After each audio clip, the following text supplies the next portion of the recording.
All right, everybody. Happy Sunday, man. Hope everybody's having a good day so far. Welcome back to another episode of Frontal Investigation. I will be your host. I'm a pussy, Rich Holmes. And today we're just going to, I didn't really title the chat anything. I just left it to be kind of an open chat and kind of see where it goes from there. I think where I would like to start today is with Katherine. No, with David. Let's start with David today. David E. Taylor, cult member, cult leader out of Houston. Let's see, what can I do for a poll today?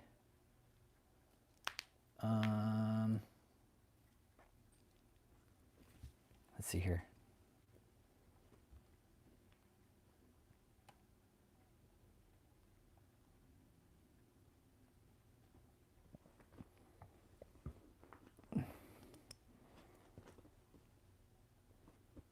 Let's do hiding or shut away.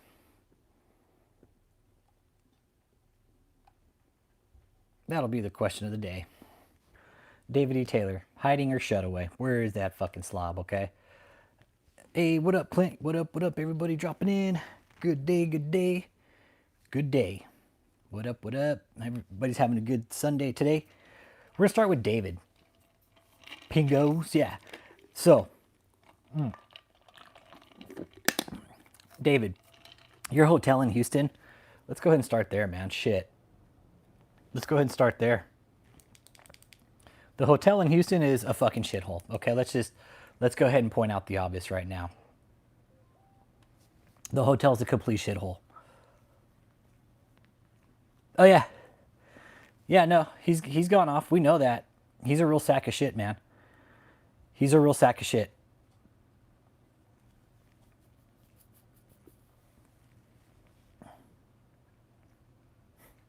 Yeah. Catherine's church today. Do you believe people like Katherine can forget?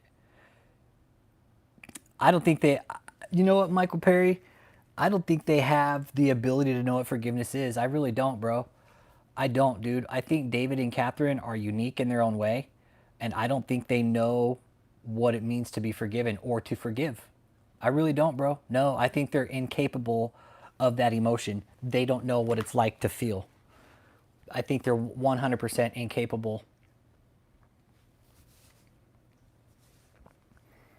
Fitzur, it wouldn't surprise me if David had. It wouldn't surprise me. It wouldn't surprise me. Like, David sleeps around. We've known that. We've known that David sleeps around, and Michelle still hops back in bed with him. She's like, I don't care. I'll sleep with the guy. Michelle sleep with him even after Michelle knows that David's sleeping around with other women. Michelle doesn't give two shits. David's a cancer. David and Katherine are both cancers, man. That's what we're talking about today. Oh yeah, here's a fucking new shirt. Stay thirsty, my friends. No, Fitzur, and that's something we've been talking about, brother. Yeah, I watched his live on Saturday. Yeah, I watched it. Yeah. Yeah. I think I put a video up about it. Yeah. It was the one where he said, if you come here and you're lazy, I'll yell at you and get in your face. David, you're the laziest fucking piece of shit out there. Holy shit. Holy shit, man.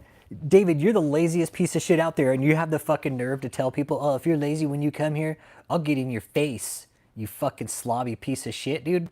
David, where are you? You're nowhere. You're hiding. You're hiding. That was from Saturday. Yeah. I need to sit down, everybody. Hold on. I'm out of breath here. Can go ahead and show that clip so I can go ahead and sit my fucking out of breath ass down, because you know what? I'm so fucking out of shape because all I do is just fucking eat my feelings all day. And that's David E. Taylor. That's David E. Taylor, man.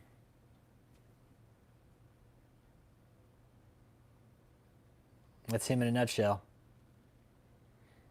Very, very unhealthy. And you're right, Fitzur. Something going on if he went on live this soon. Yes, Kevin. Thank you for pointing that out, bro. Thank you for that, man.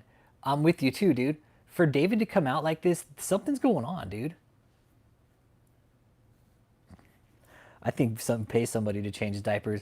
Mikey Perry, you know what I think, brother? You know what I think? Is when David needs his pad change, he just lays down on the floor wherever he's at, and he just kind of puts his feet up and his arms up like a dying cockroach. Or he just lays there and he just doesn't say shit. Like, yeah, I don't. I think like that's how the process goes down. Like he just lays there until somebody changes it for him. If nobody changes it, he just continues to lay there like the fucking degenerate he is. But yeah, no, I think he 100% has somebody change it for him. And Clintstagram, yeah, he could be on the lam, yeah. For him to be on this soon, especially when he's supposed to be in the supposed shutaway, something's up. I'm with you there, Fitzer. I'm with you. Like, and Kevin G, all you guys, man. I think he's really fucking starting to feel the pressure of what it means to pay money now.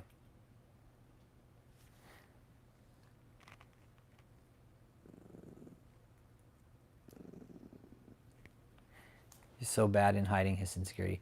Yeah, he's insecure too, and I think that's another reason why he stays hidden so much. Is he's really insecure. That's where I'm at with it too. Is he's just become such a fucking degenerate blob, like he doesn't want anybody to see him. Not even his own cult members. That's why we only see little bits and pieces of him for a little bit. We'll never see like the entirety of David because he's just so unhappy with himself. He's that insecure now with himself that he won't let anybody see him. He won't let anybody see from his waist down or basically his chest down. Because he's just, look at what he's become, you guys.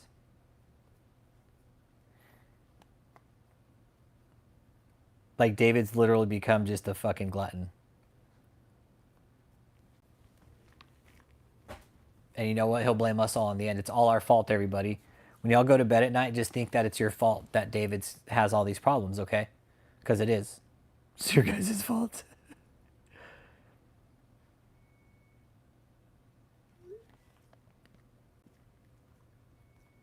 Yeah, they can barely pan out for him to fit in the whole fucking screen. He looks very unhealthy. And again, he could only stand up for a fucking half hour. He wasn't on for longer than a half hour. He's like, you guys come on and put that video. I got to sit down. I got to sit down to preach because I'm going a million miles an hour and I need to sit down so I could slow down. No, you need to sit down because you're about to have a fucking heart attack, David. You're out of breath. That's why you had to sit down. And David, you know what was real interesting at one point? The way you just leaned over that podium, you were just like, fuck, man, you were winded, dude. You were winded, David. I watched you last night. You were fucking winded. I'm like, man, doesn't look good to be you, man. Really didn't. He was looking very, very sick. Yes. So, in hiding. That's kind of where I'm at with him too. Now, Katherine Crick, she's doing a sermon today at Mother's Beach because the AC is broken at the Belasco Theater, so it's hot as fuck in there. So she's not going to be at the theater today. So she'll be out doing some fucking whack-ass baptisms at shitty Mother's Beach. And yeah. Mother's Beach, it's just the name of a beach in California. It's in a fucking harbor that's not like you wouldn't. It's a harbor, dude. It's like nasty. Yeah. Exactly what a name. She's on Mother Mia Quaco. She's all, we're going to rename this to Mother Mia Quaco Beach, okay? Yeah, he did, Dan, and I'm gonna be watching every 12 Saturdays. You know what somebody just brought up? It's super polluted, that water. It's so fucking dirty. What somebody brought up, Dan, is it's really odd for David to be out like this every Saturday. Hey, what up, Eric? It's really odd for David to be out every Saturday like this. So he could be on the lam, man. Like he could be out on the fucking run. He could be getting ready to dip out. And I could see that happening, man. I could see that happening. Really could. David's a fucking slob and he needs a way out of this, Dan. And I think he finally realizes he doesn't have a way out. Hit that like too. Let me know you're here. Yeah. It's very odd for him to be out like this all of a sudden.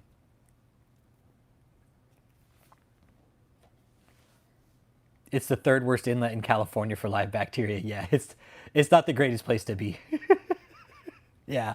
I know where Mother's Beach is. I've been there a couple times. It's if you want to go sit there and have like get some sun, like okay, but I wouldn't recommend swimming in the water getting baptized. For David to try to find a body double, Shit, man. Scour the earth for that guy. Hi, Marilyn. You're so cute. Yeah, Dan. Yeah. Yeah. Yeah. It's slow, though. That's all. It's slow. I was just at the hotel this last weekend, Dan. I was just there Saturday at the hotel. It's a fucking ghost town, Dave. This proves the trafficking operation. He moved everybody. These people didn't just get up and drive themselves. He had to move them. This proves trafficking. These people had to be moved by David or else they weren't going to get there. And they're all doing it for him for his fucking birthday. This all proves the trafficking dynamic to it. Whenever David needs them somewhere else, guess what? He's going to drive them. He doesn't want anybody driving themselves because he's afraid they're going to leave and talk. So what do? You fucking move everybody. The hotel? The hotel's a shithole. It's fucking run down. There's nobody there. Nobody there. There's a couple cars there, people guarding, but that's it, man. There's nobody at that hotel. It's a fucking ghost town.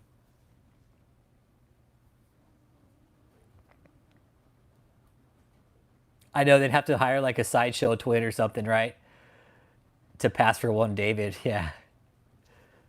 Who's a good boy? But yeah, the ghost town, it's pretty much gone. Or the hotel, it's run down, man. There's really nobody there. Yeah, he's a good boy, huh? Comfy boy, huh? He's a good boy.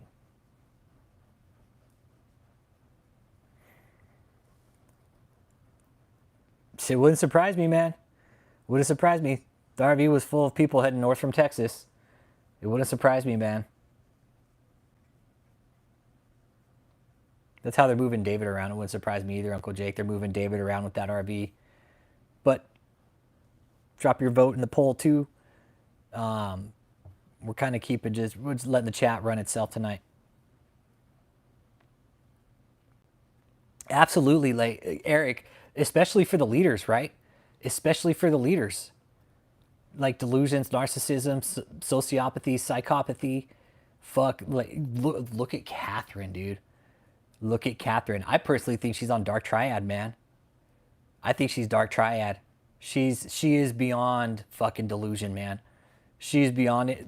Seriously, she goes beyond anything. Fuck, I'm new to this whole thing, but she's gone beyond anything I've ever fucking seen. Seriously, Katherine Crick, the fucking, she's gone. She's out there. Yeah, and Katherine's a fucking master manipulator. So is David. So is David. David's a master fucking manipulator. So is Katherine Crick. If anybody's just dropping in, we're talking about David Taylor. He's this cult leader. We're talking about Katherine Crick too, but we're kind of keeping an open chat about it. I do too. I see it with Katherine, David, with these fuckers all day long, dude. I do too, Eric. It's like, it's fucking red flag alley, dude. It with these religious leaders, it's all day. Amy Carlson range. Yeah, she's in the something range. She's in the something range, dude. She's on the range for sure. And whatever she's doing, man. Fuck, dude. Yeah. I don't even want to give her like the Amy Carlson range. Oh, Mother God. Okay. I was thinking the other person, the autistic girl, but no, you're right. Yeah, Amy Carlson. That was her name. Yeah, Joel Osteen, Aaron Copland, Kelly Copeland, Dog the Bounty Hunter's going on these fucking shows now. It's like, dog, be more of a fucking loser. Yeah, Miss Colloidal Silver. Yeah. Yep. The lady they were manufacturing their own post-colloidal silver, dude. Yeah. Crazy shit, bro.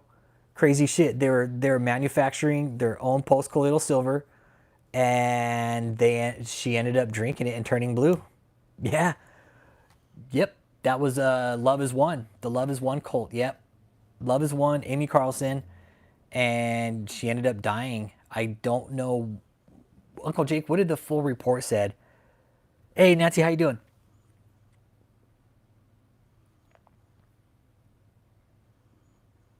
They used to grow their weed. Yeah, they used to grow their weed. Yeah, they used to grow their own weed and shit. Yep.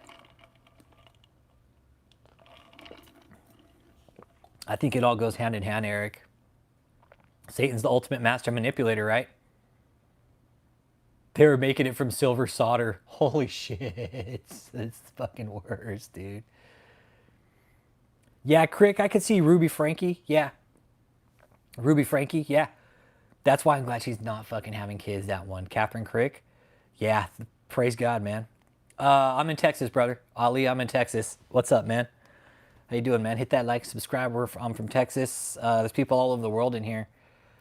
And this channel is about religious cults. I'm not Christian. I don't go to church. I don't practice any formalized religion.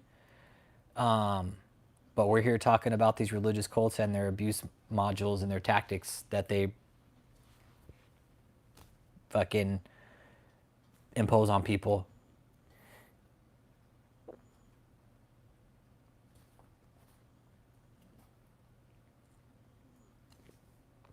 I'm from a small place inside my mother. Hey, same here, Clint. You must have the same mother because I'm from the same place. I come from a hole about this fucking big, okay? Came from a hole real small. About the size of a lemon, everybody, okay? That's where I came from. So, yeah. Yeah, I'm tired, man. A little bit tired. Yep. Yep, a little bit tired.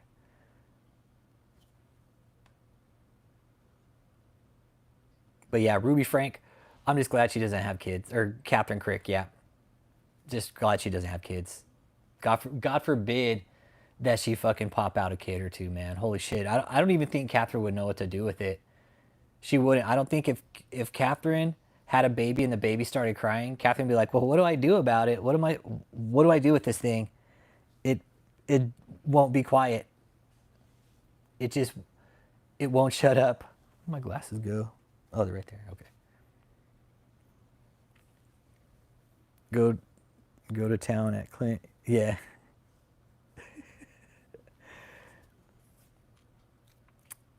David, yeah.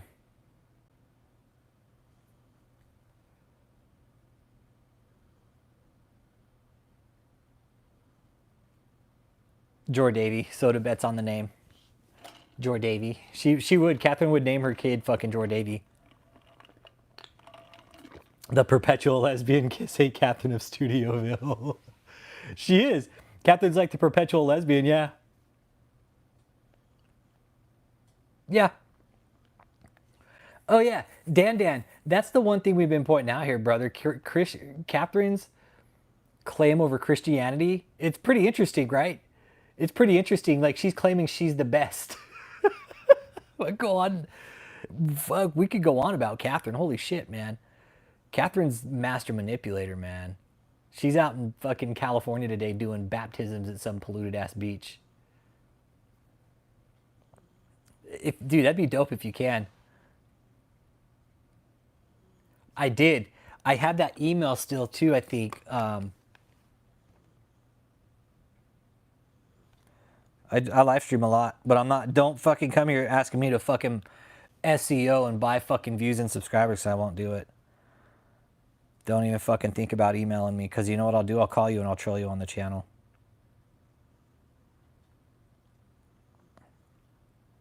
I accidentally deleted the email, Daniela. But no, I read the email. I was like, oh look, Catherine she got slammed in another newspaper.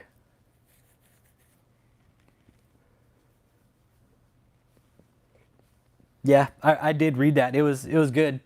It was good. Hey, post-war, what's up, man? We're talking about religious cults, man. We're talking about cult leader Catherine Crick right now. She went to, where was it, Danielle? Netherlands? Sweden? Went to Sweden recently, made a fucking complete clown fuck of herself, and, well, first you need to know she calls herself an apostle, okay? She legit calls herself an apostle, claims she could fucking heal people. Yes, I've heard of Sean, that fucking clown ass bitch. Well, fucking Sean and Mike Signorelli. I'm gonna fucking throw myself a 1 million subscriber party because I know exactly when I'm gonna get 1 million subscribers. Oh my god. Don't get me started on Signorelli and Sean Foyt, because they actually did a stream. They only did a stream, man, in Times Square Mike Signorelli was making it out like it was this big fucking event. It was just fucking cockboy Mike walking around fucking Times Square like talking to Sean Foyt on a live stream. Yeah, man. Yeah, Jessica, I know exactly who that fucking shit stain is. Yeah. I wonder if Katherine believes that she has a spiritual power. No, you want to know why I don't think she believes it, Dan? You want to know why I don't think she believes it? Because she got legal involved, dude. She sent lawyers after the channel. That's why I don't think she believes it. That I think that's kind of where she lost credibility with me. The second you get a lawyer involved, then that means you know you're full of shit, because why are you getting a lawyer involved if your shit's legit? You wouldn't need a lawyer, right? What does that tell you? It tells you one thing: they're full of shit. The cease and desist. David, same thing. Yeah, Crick's on the beach now. Just back to the cougar days. Back to the cougar commercial days. She's all, hey, this reminds me of my cougar commercial days. She's all, come to think of it, this is the same beach I did that commercial on.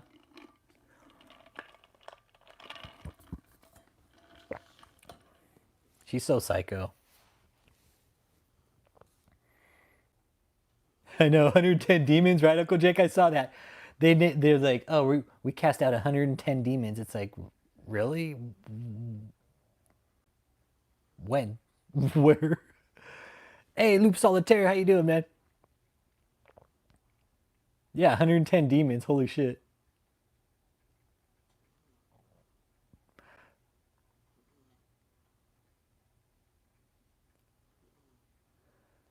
Cool, right on, man. Right on, Loop Solitaire. Go dissect your animals in the California forest. Cool. Okay, so he's gonna come up to your neck of the woods, Jessica. Okay. Yeah, he's a real sack of shit. Yeah, he's no different than Mike Signorelli. They're fucking full. And you look at Sean Foyt, and it's just like, dude looks like he belongs in a fruit salad or something. Catch my drift? He does. It's like everything about him. Yo, biotech, what up, brother? Everything about Sean Foyt is just, it screams like he fell out of the fucking fruit basket. I'm not against it, but I'm just saying.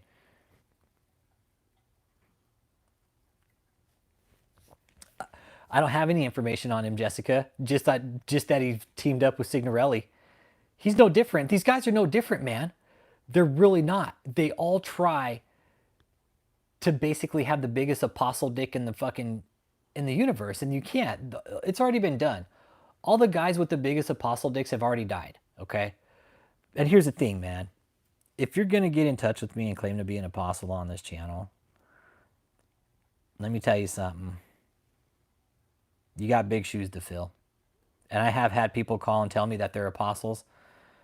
Well, come to find out, not many of them are. So,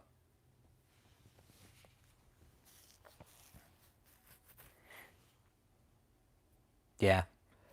Yeah, I don't know if I have the fucking energy, dude. I don't, Jay. Not for Katherine, bro. Not for Katherine, man. She physically drains my energy. David wasn't so bad. He was fun to watch. David was comedy, but Katherine, it's like, it's slowly draining you. It does. It's like it's slowly sucking your life out.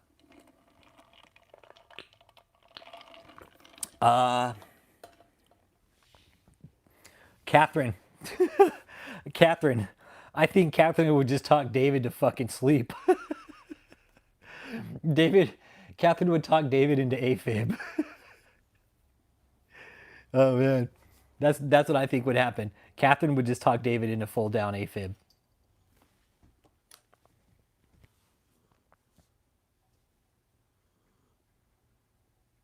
He's such a good boy. All right, be good, Dan. Be good, Dan. Thanks for stopping in, brother. She does. Katherine makes you lose brain cells, man. Yeah, David will go down fighting from his chair. Like when David gets nailed,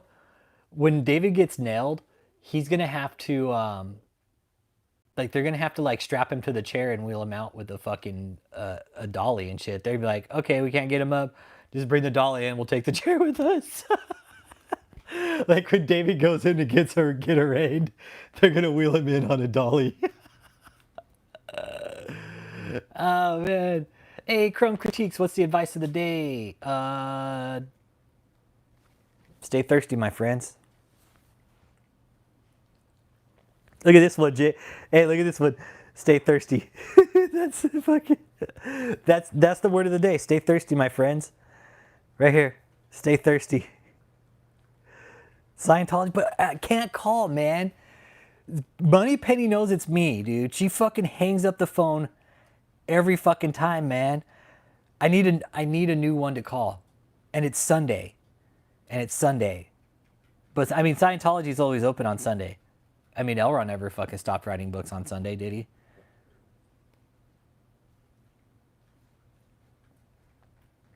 Hey, Jessica. Fucking fat Robin. Good afternoon. Church of Scientology International. Yes, ma'am. How do I get some books for Scientology? You can go to the website. They're all for sale on our website. www.scientology.org. Okay, and... See, she just hangs up on me. I can't call her, dude. Let me call her back as Frank. Watch, you want to see what happens? That's why I call her Moneypenny. That's why I call her Moneypenny.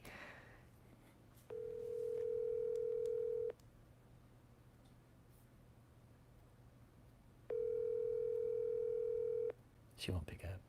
Just Scientology International.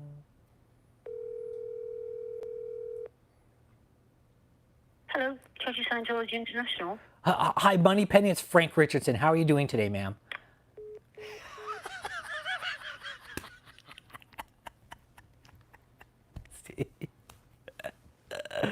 Click. Oh, Robin Bullock's church would be good to call. Hold on. Fuck, let me see if I can get a hold of Robin Bullock.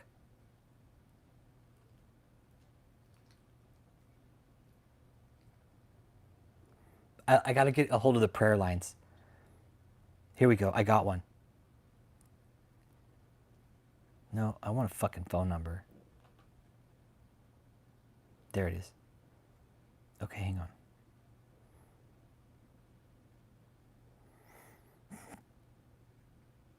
And here's the thing. This is the stat. I'm gonna try and make this shit up as I go. I'm gonna try and run a script about Robin Bullock carrying his staff, and that I have a bigger one than him. I'm gonna pray that I get a bigger staff than him. He's all, hey, that's my name, Robin Bullock. Praise the Lord. This is Pastor Robin. Thank you for calling Youth Force Ministries Church International. And then this is the day that the Lord I made has his staff made, to bless and the convoy. we will rejoice and be glad in it. Our team is here to assist you in any way we can. For more information, please visit our website at churchint.org. Remember, we love you, Jesus loves you, and God is absolutely good. Shalom, shalom. Press 1 for general information and donations. Press 2 for our prayer line, or for... All right, here we go. All right, here we go. What kind of car does he have, Uncle Jake? What's the car that he has, the Z28?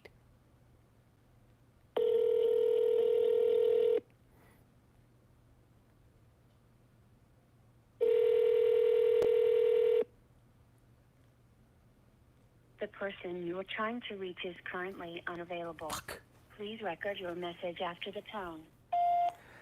You know who I did get a call back from the other day was Elevation Church. I got a call back from Elevation Church the other day. What kind of car does Robin... Yeah, what kind... It's a Z28, right, Eric? It's a Z28. It's a Z28 IROC, I think. It's a Firebird. Yeah. Among the Ashes talks about, he's I want his car. He's that's a nice car. I want it. He's I see it all the time, dude. It's a nice car. Yeah.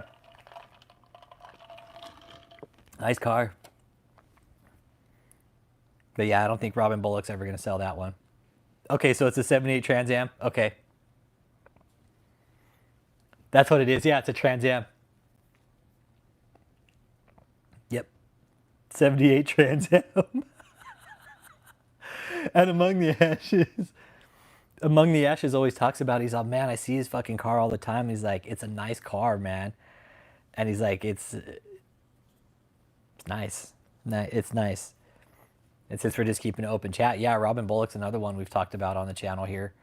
Is that sack of shit, man. He's over fucking like Arkansas or some shit. Wasn't he the one that built the Ark Experience too? Is that the one that did that, the Ark Experience? Hang on, let me see who did that.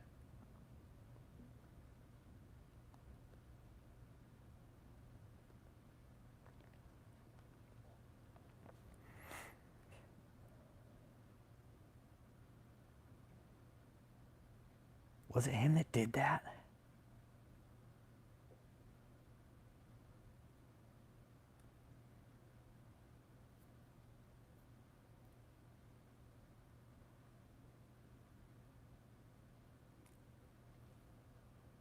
Who the fuck created it? Okay, anyways, yeah. Probably. I bet Robin pees in his pants. Yeah, he's bought up the whole town. He has. He's pretty much bought up the whole town. Okay, but there's this other thing in fucking Kentucky. Is that what it is? Yeah, Williamson, Kentucky.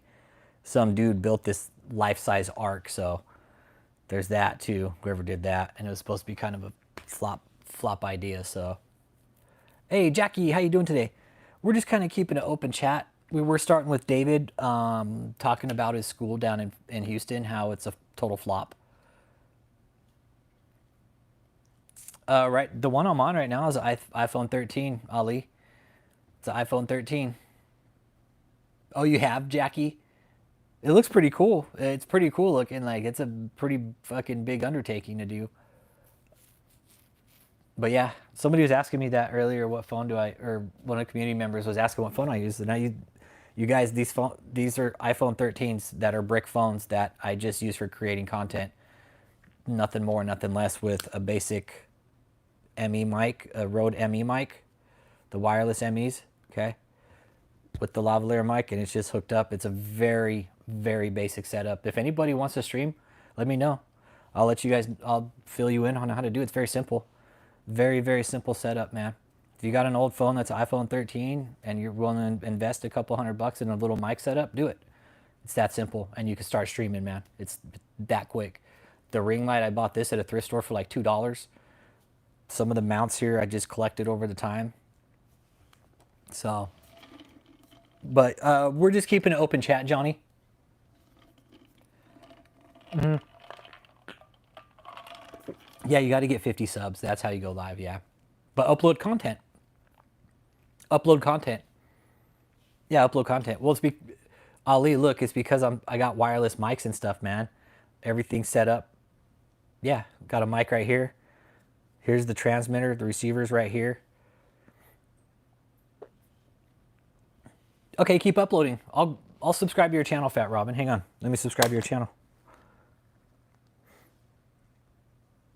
Go concert videos. Okay, cool. I like concert videos.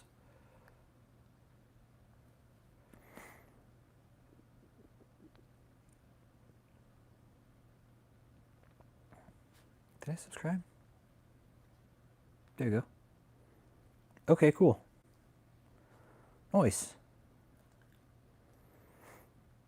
All right, all right. Well, it says you streamed 7 years ago.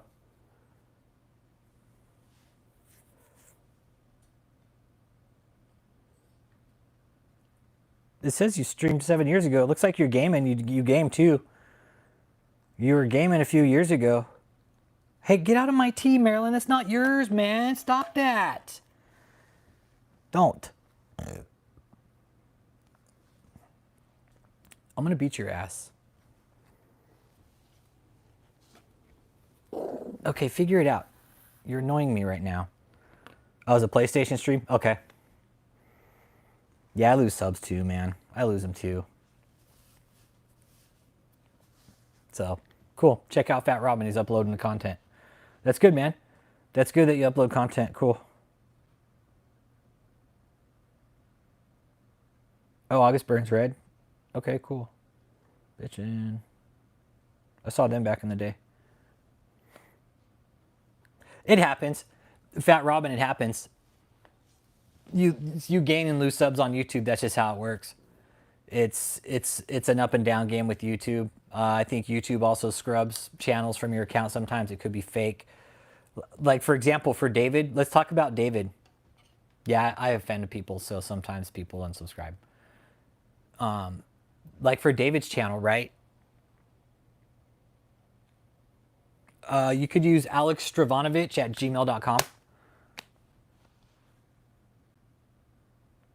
Yeah, all that's in the channel description, Instagram. Yeah. All that stuff's there, man. Yeah. Everything's there. Like, okay, so David, for example, right? David's channel, he was streaming this weekend. And again, on one of his live streams, he had like over 4,000 viewers. But again, he's only getting like 1,000, 1,200 views. So that's telling me that buying his subscribers, buying his views, buying his engagement. So with some of these channels, Fat Robin, because people buy them, like YouTube will scrub your account, man. YouTube will scrub it. I got a live one once that agreed with me for 2 days about Katherine Crick. Yeah, when you get one to agree. Yeah.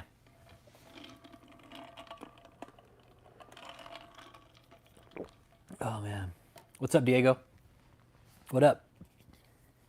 We're just keeping an open chat today about Katherine, David, Daniel Adams, Saldivar, Pagani, those douchebags. Katherine Crick, she's out at Mother's Beach today in California doing baptisms. Oh, that argued with you for 2 days. Oh, that's even better. That's even better. I've kept some going arguing for days, man. I'm in one right now with this lady, Uncle Jake. Very simple question.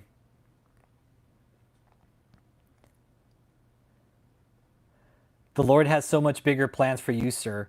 God loves you so much, and the woman you are slandering is a powerful apostle of God. This is regarding Katherine. It has to do with how much she charges. The Greek word for devil means slander, and you are only doing his work. Repent and humble yourself. We all make mistakes, just don't stay in them. And I was like, if she's an apostle, as you claim to be, who anointed her?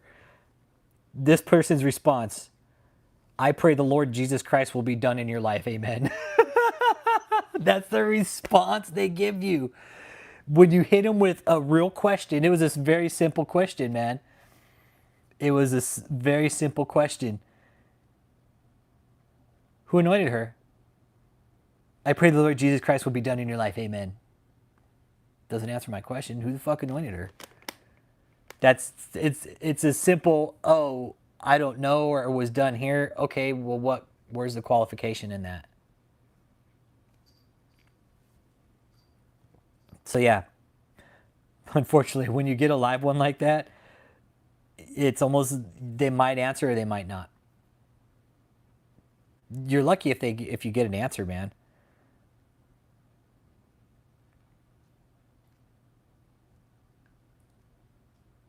Lucky if you get an answer.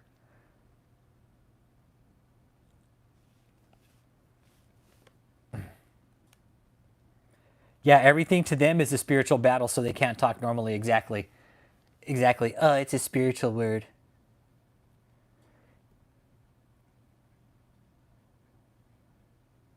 It's a spiritual battle. It's like, it's not. It was just, it was a simple question. It was a simple question.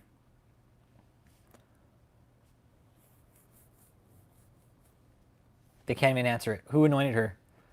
How's the petition coming? You know what? Let me check. I haven't checked lately. Let me check. That's the thing. If I don't pay, like, it won't get promoted, basically, and it's kind of fucking stupid. Unfortunate.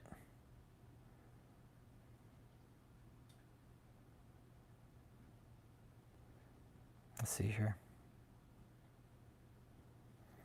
There it is. Let's see.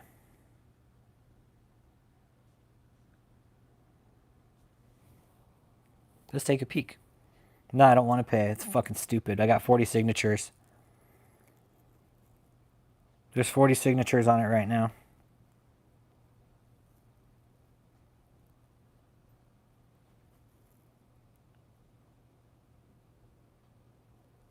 That's how it is. Like the internet, if you don't pay, like, yeah, it's a start.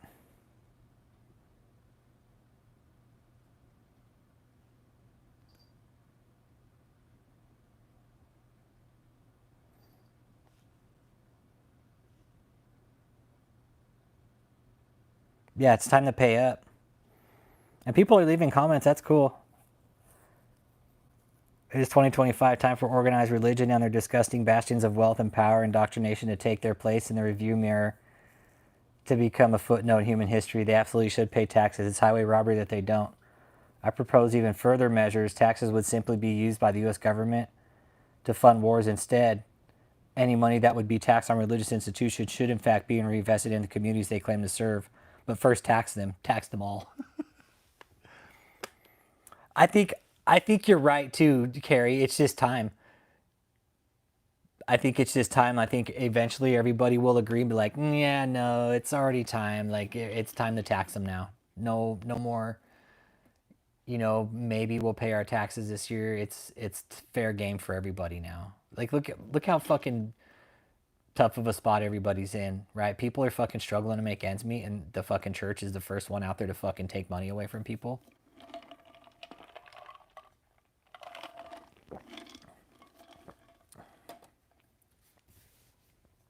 Yeah. Have one person at the IRS that just sits in the lobby. Yeah. It just fucking sits there. That just sits there. That's all they do and answer the phone and direct calls. That's it. Be a busy motherfucker, but hey, direct that call, man.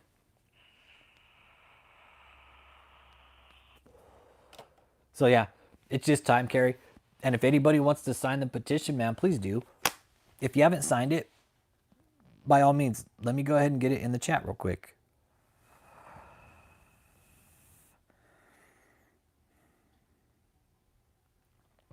And guess what? I'm not even being fucking greedy about it. I said tax the churches with over 10 million in assets. That's it. I wasn't even trying to get fucking greedy about it.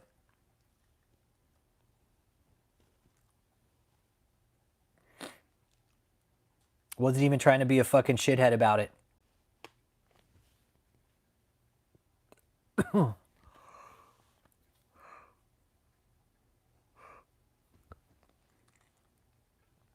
I think that's fair. 10 million? 10 million is fucking fair, man. That's way fucking fair for the churches to be taxed. Why can't they? Why can't they? Yeah, Katherine has no assets, no liabilities, which proves if Katherine failed right now, if she ran out of money right now, if her bank account went dry right fucking now, and she didn't have a dollar to her name, Katherine wouldn't be able to continue on. Her church would literally fail. It would fail right then and there, without question. She wouldn't be able to do another. You say 1 million profit? Cool. Yeah, see, Fitzhugh, everybody was different about it. And everybody was like, you know what, Fitzhugh, you're not the first one to say that. Among the Ashes said that too. He's like, 1 million, Rich. He's all, fuck, that's a lot of money, dude. I got you, Clint. Hang on, brother.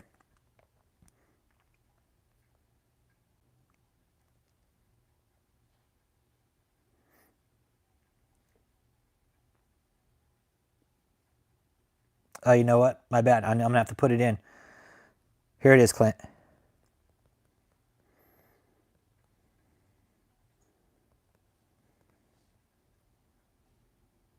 Okay, there you go. Yeah, that's the thing. Hey, Hey, IRS, why don't you just force the fucking 501c3s to start filing their taxes? Hey, that pretty simple fucking. I think I'm with you there, Uncle Jake. Hey, just make them file their taxes. Make them file. Make them file their taxes just like everybody else, man. But that would make sense, though, right, Uncle Jake? That would just make sense.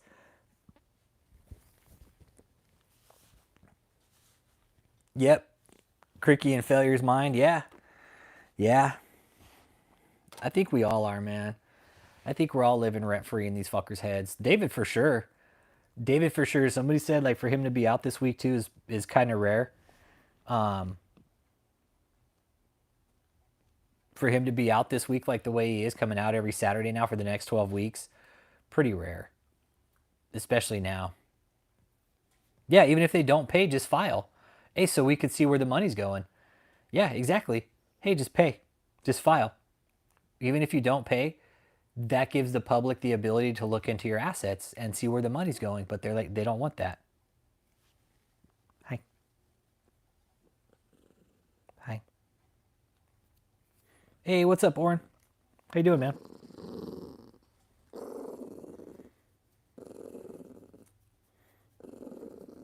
Hey, you're crazy. Yeah, look at Kenneth Copeland. Dude, think of how much money that guy, how much mass that piece of shit as well. It's supposed to be, yes. There's a set standard for pastors, Daniela. Yeah, over 1800, yeah. It's like once it hits 1799, like, yeah. I don't want to watch her at the beach. Once you've seen her once, you've seen her all the times. Yeah, the law, that's the thing. The laws are in black and white, man, about donors.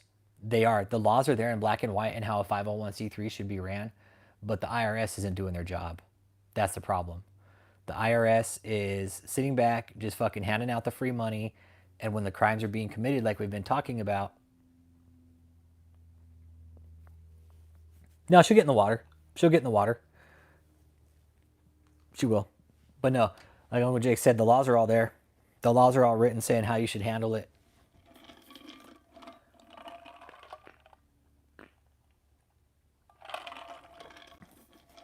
Yeah, see, that's something we're trying to get fucking banished. So that's what we're trying to get barred is the pastor housing allowance. That shit's a fucking fraud. That's just sham, Uncle Jake. Everything about it. Look at what David did. Look at what David did with all his properties. Oh, it's a parsonage for the church. It's a parsonage for the church. Oh, David's in. You know, Uncle Jake, back to fat fuck David. It's very clear David's in violation of the mortgage laws and shit like that, of that loophole for sure. That's why I was pointing out when I was at the hotel the other day, Saturday, Friday, that the fact that all other counties that David has houses in, right? All the counties that David has houses in have all removed his tax exemptions, except the one in Houston. Yeah, David's on multiple pieces of land at one time, all at the same time. Like David, when he's on a piece of land, like he's on multiple pieces of land. So yeah, he's got multiple pieces of property, which is why I think the counties all found out about him and they're like, no, you got all these properties. We're not giving you exemptions on all of them. You're in violation of tax laws, especially Florida. Florida was the big one. Florida had to have fried him. $155,000 tax bill. Yeah, David's going to be pissed about that one every year now from here on out. And if he pays it, I'll be highly surprised. If David keeps up with that tax bill, I'll be really surprised. I think he's going to because that's his fucking big one. Tried to take it all the way. What up, Chris? I'll bet Daniel Adams is going to take David's stage and set it up as his fucking compound. David's like, no, he's not. It's my stage. Daniel Adams can't have any of my lions. Imagine David and Daniel getting in a fight over the lions, Chris Com. Daniel's like, I'm way more of a lion. Even look, my hair's red. Like a lion. Rawr. He's all, don't make me flex on you, David. Yeah, man. Yeah, we're just kind of keeping an open chat today, or too, Chris. We're just talking about David, Katherine.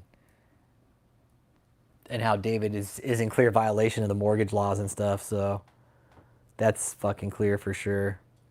Got a new shirt too. Stay thirsty, Chris. Stay thirsty, my friends. I'm pretty sure the font on the bottom is blue.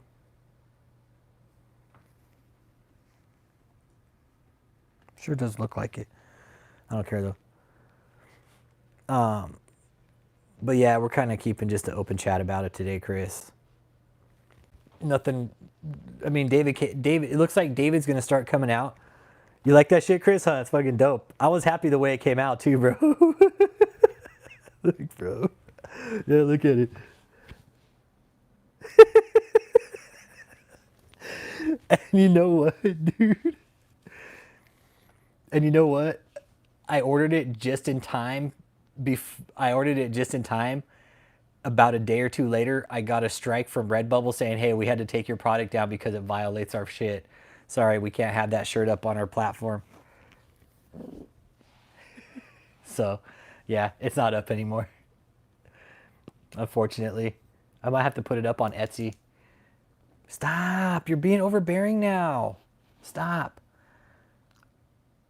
I know that's what happens when you fucking pig your food out, right? You get an upset stomach.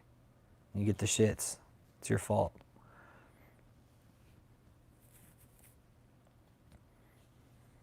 Yeah, she's a little bit in the water. Yeah.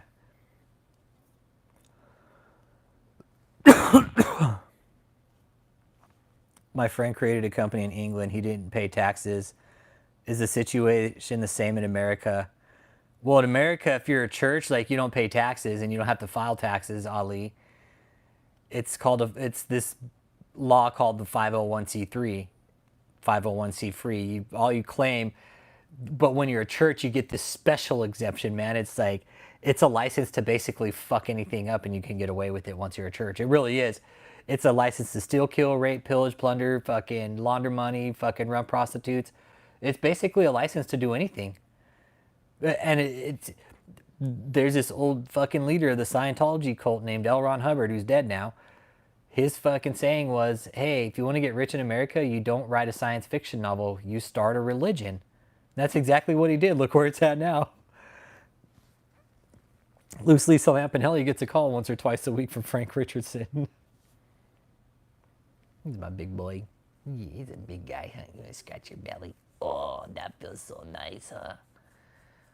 Oh, that feels so good. Oh, you like to scratch your belly, huh? Okay. Oh, that feels good, huh, guy? Oh, that feels so nice. Marley's right here. He's got a belly scratch going on. He's all, "Hey, keep doing that, okay?" He's all, "My name's Marley, and you should keep doing that." He's all, "Oh, that feels so good, okay, Dad, keep doing it." He's all, "Oh, that feels so nice."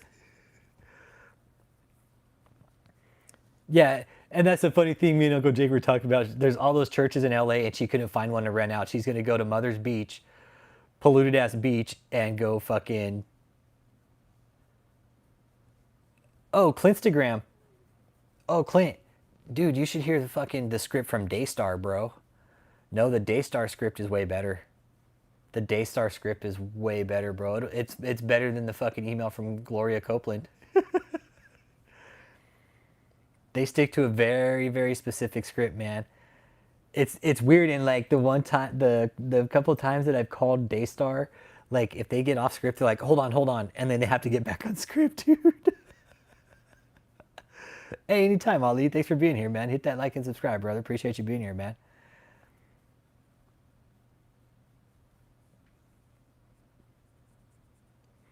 Oh, you know who I need to get on to is Paula White's ministry. That's who it was. It was Paula White. Yeah, to activate my divine connection to Paula White. Oh, okay, cool, Carrie Lynn. Okay, cool. Let me make you a mod so you can drop it in there. Okay, go ahead and drop it in there now, Carrie Lynn.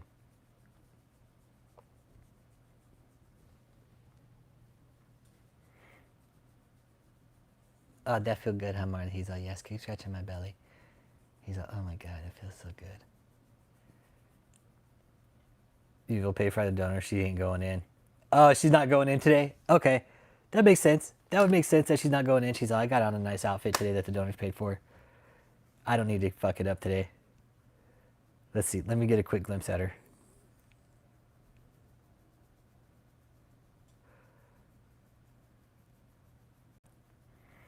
Yeah, I know what this is.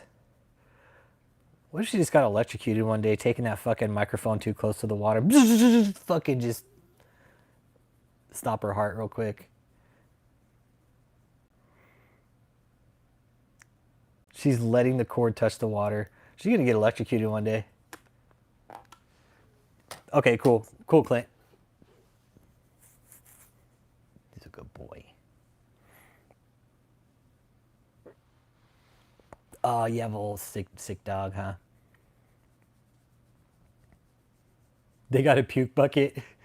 Yeah. Hell yeah, it's dangerous. Hell yeah, it's dangerous. My boy. He's my handsome guy. Yeah. Okay, cool. All right, cool, Carrie. Let's see if it works here. Let me double check. She's such a pretentious little bitch, man. Look at her. So look at my red pasty outfit, everybody. Okay, yeah. Yeah, if you guys will sign that petition, man, that'd be really cool. Let's get it up to 50 signatures. It's been up for... How long has it been up for?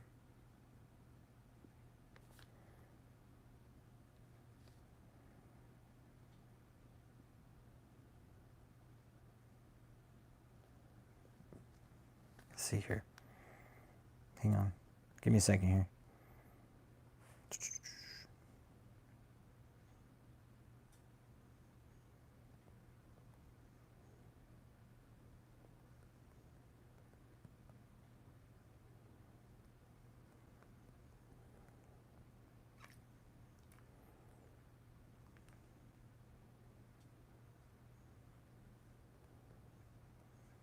Hold on. Give me a second here.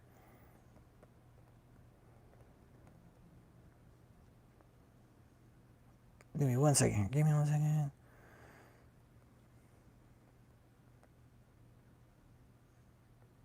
Okay, there we go.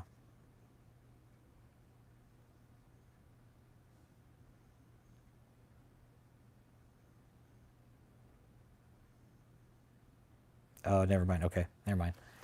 Okay. Let's walk in. Yeah, no, the original link wouldn't paste too long. Yeah, it's too long. Here's my guy. It's a good spot to lay. Yeah, so we always point out that some of these people are going to be plants from time to time. For having your way, we thank you, Lord. And I want to call right now. I want to call. And can you all come in agreement with me? Because it's powerful when we all agree together. More mountains move, the more that we unite in faith. So will you agree with me on this right now? I call in this year of acceptance of the Lord, I call all these people on the beach that need Jesus. May they be attracted. May they just see this group. She's done already. Just feel pulled. I just got to come over and check out. Stretching you. This would be fulfilled and revival would break out. Really verbalize that. You're like praising God. Thank you, Lord. Thank you for outside. And she's getting hot. I speak this also. She's like, I'm pretty done with this. I feel prophetically from the Lord to declare this specifically over the lives. I know it looks like she's in some fucking red PJs, right, Uncle Jake? Yeah. Yeah, what's up with the red PJs, Catherine? So they're actually John Tall's. I'm just wearing them today. That's why they're a bit baggy. Yeah. Hi. Hi. Hey, what up, Will.i.am? And she does. She looks like she's in a red fucking romper or something, right? No style, no class, Catherine. None. But yeah, we're keeping an open chat today, man. We're talking a bit about David, talking a bit about Kath, and a little bit about Daniel. Might as well. Will you guys just please be quiet so I can take my fucking nap, okay? You guys are being way too loud. As far as David goes, you guys, I'm glad he's alive, like I said. But I still don't know why he hasn't been shut down. I'm trying to figure that out. I really am. I'm trying to figure out why that fat piece of shit hasn't been shut down. Hey, Choo, how you doing, man?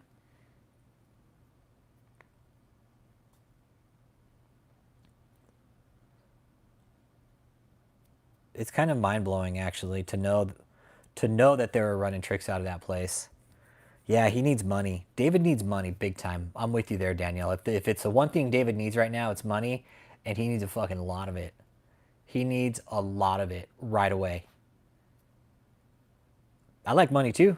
David's all, I like money, but only when it's other people's, okay? I like money that I don't have to work for.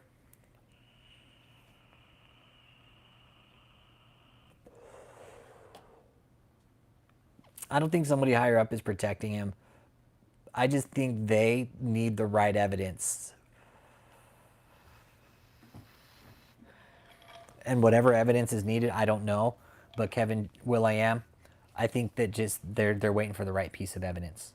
The right solid piece of evidence. And that's it. That's it.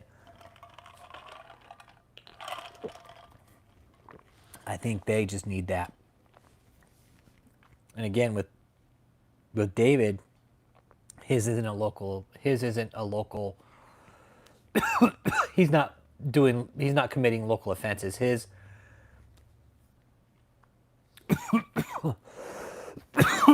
yeah, he's feeling the heat. Yeah, the heat of his maxi pad, but also the heat, I think, financially, I think he feels the heat now. I think he does. I think he's starting to feel the financial heat.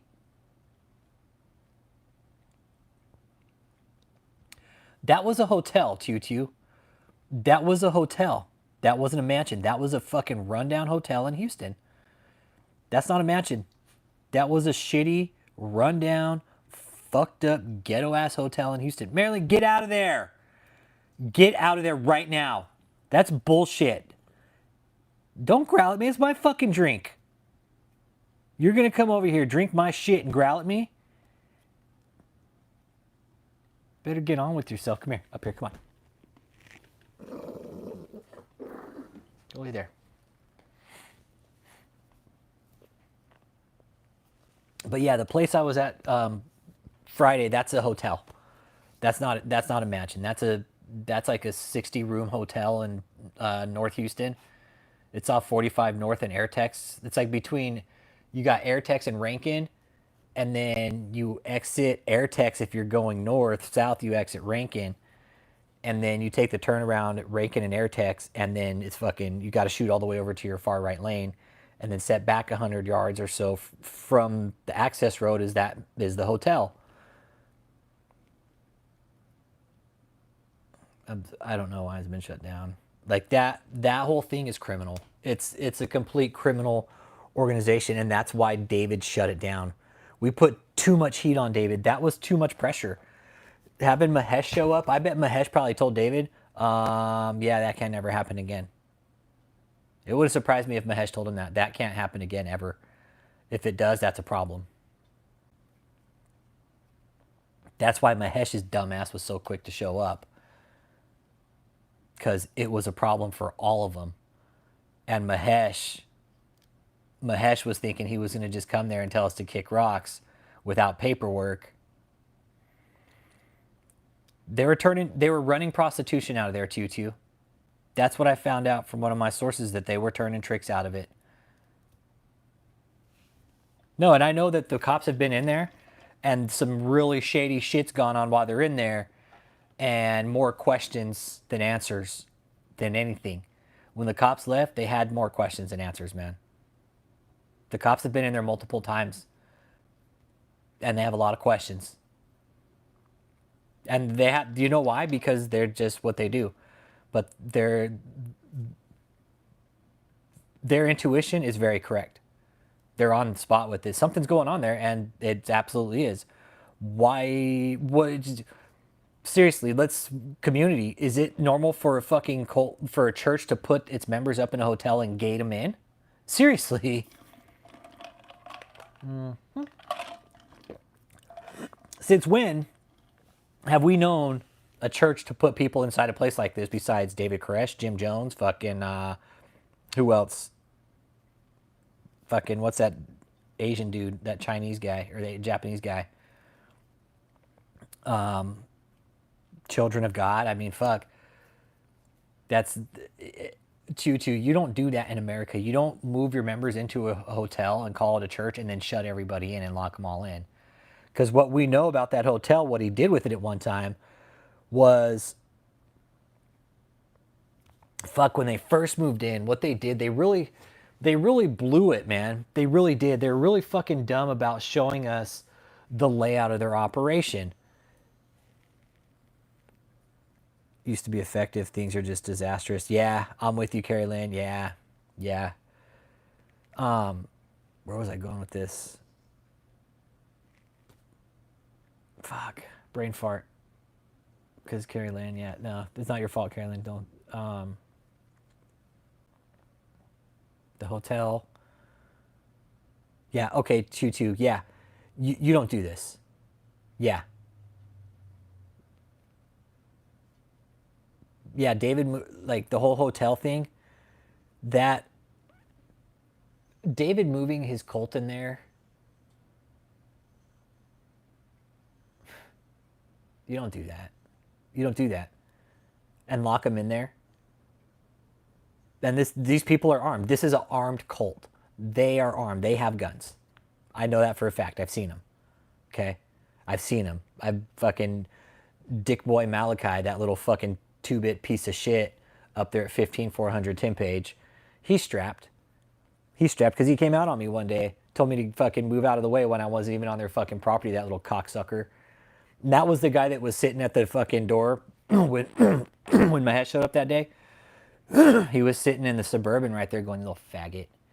You little faggot.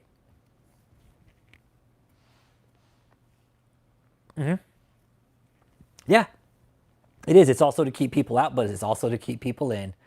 Right? Like, think of that. Think of Will.i.am. Think of that psychological factor, bro. Think of that psychological factor being inside and trying to get out.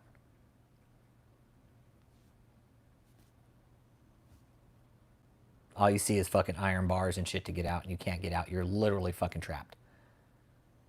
That's what David did. He's very good at what he did. He trapped people in, and he kept people out. Fear, dude. Fear. David did everything of his with fear and psychological fucking manipulation and psychological tactics.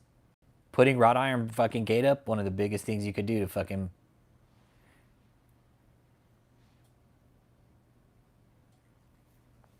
I think some of those are older posts. Danielle, I know what you're talking about. I think some of those are older posts. Yeah, and Jenny Janiaks, she's wanted. She's a wanted felon. She's wanted by the OIG out of Michigan for fraud, dude. There's going to be more. Nah, Carrie Lynn, don't even sweat it. No, don't even trip. But no, Jenny Janiak, she's wanted. She's wanted. She has been for some time. Filling out fraudulent paperwork, man. Keep saying people are filling out fraudulent paperwork for this place. It's going to end bad. If you put a signature on something and it's fraud, guess what? You're going to get caught. Because all that paperwork leads to somewhere. It leads to a signature. Jenny Janiak, James O'Connor, Nate Plaster, any of you guys. Malachi, you dumb fuck. Ashley. Hey, half hawk, half man, man. Yeah, I'm pretty kind, man. I try to be kind. I give everybody the benefit of the doubt, man. I do. Until they prove otherwise. But we're keeping an open chat today. Half hawk, half man. And we're talking about Jenny Janiak being a wanted felon. OIG's looking for her.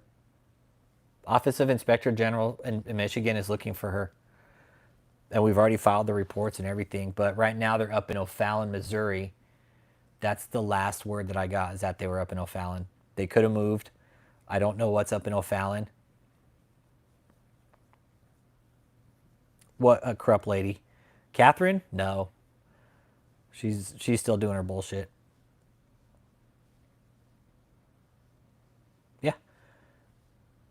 They are. They're looking for her. No, they were. You want? They were looking at her. They were looking for her at her last known address about 8 months ago, 9 months ago, almost a year, give or take.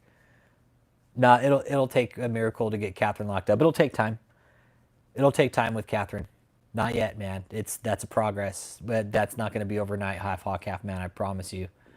As much as I wish it was overnight, dude, it ain't. It doesn't happen like that with this. This is a long, drawn out process, man, and it takes a lot of just patience. Nope. Yep. That's exactly. Yeah. No. When Jenny gets shacked up for fucking fraud, David's not gonna go and bail her out. He's gonna fucking run as far away from her as possible.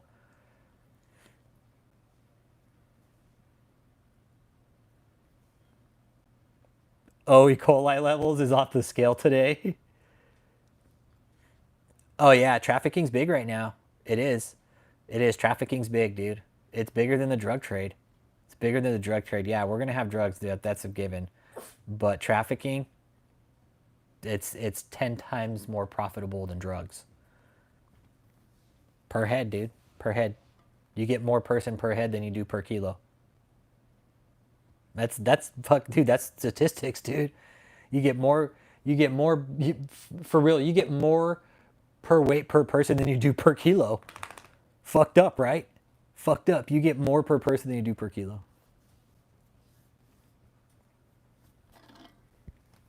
Pretty sad, man. Fucked up shit.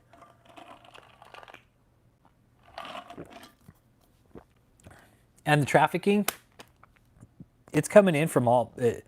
It's everybody. It's not just one or two people. It's you guys. There's a lot of people coming in from all over the fucking world.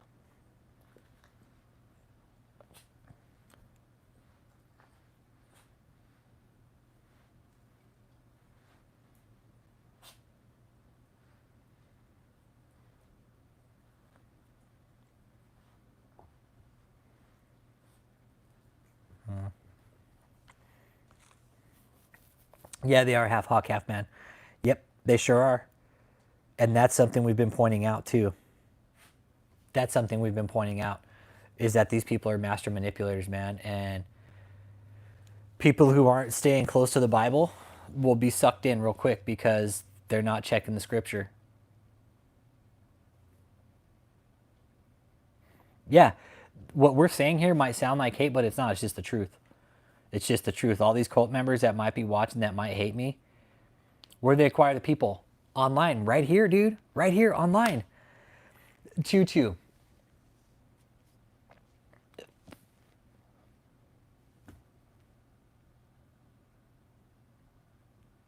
Yeah. David's Hotel. Look at that. That is a calling card, dude. David's Hotel, right? All he'd have to do is fucking email out his fucking link to his fucking channel with the hotel. Okay, exactly. People looking for work abroad. Exactly. People looking for work abroad. People broken homes, displaced homes, drug addicted, domestic violence survivors. Maybe people on the run from the law. Yep, people looking for a cure to life. Hope sells, man. Hope fucking sells. Yeah, exactly. That's what we always say here. Don't let these deceivers keep you away from your own relationship with God. The reason I don't go to church, people, is because I'm gonna have my own relationship with God before I go to church. I don't need church. Hey, what's up, Aaron Olson? How you doing, brother? Just keeping an open chat, bro. Keeping a real kind of just fluid chat. Nothing really too crazy. We're talking between David and Katherine and what draws people into these cults. It's different for everybody. It's different for everybody. Charisma. Some legal jobs are already slave work because of low pay. Absolutely. Yep. Absolutely. Low paying wages, that could be considered like a cult type organization. Yeah, when you're working your fucking ass off. It is, right, Shawnee? That's the thing, right? Will, I'm not even Christian, bro. Like, dude, if I'm gonna have a relationship with somebody, it's gonna be between me and that person, right? I'm not gonna have somebody fucking be an intermediary, right? Same here, same fucking concept. Why would you have anybody be an intermediary with God? Simple fucking question. That's a real question. Hey, good day, mate. Put another shrimp on the barbie. It's my brother, man. It's my fucking brother, dude. Good day, bro.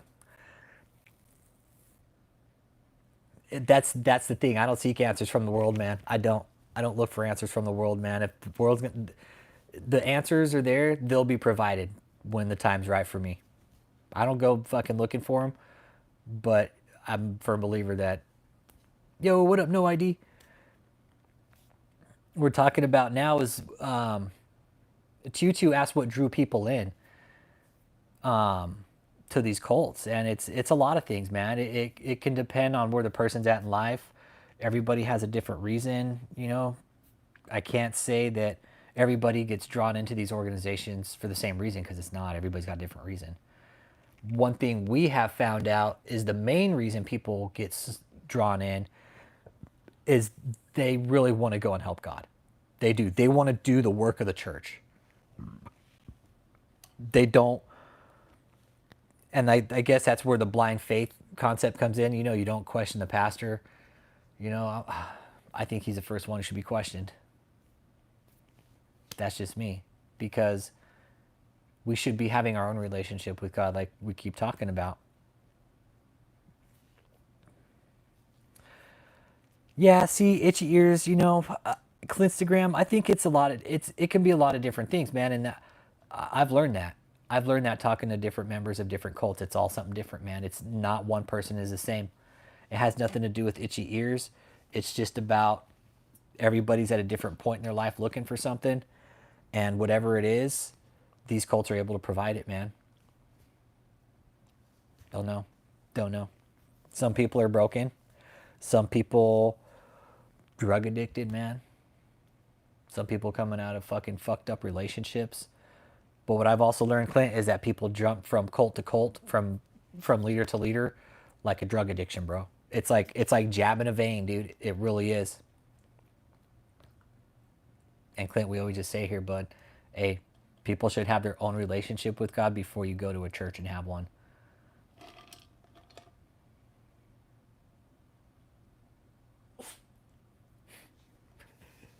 Katherine doesn't mention the Tanzanian orphanage, huh? But she'll mention her fucking church production and all that other bullshit. That's typical Katherine. That's typical Katherine Crick right there.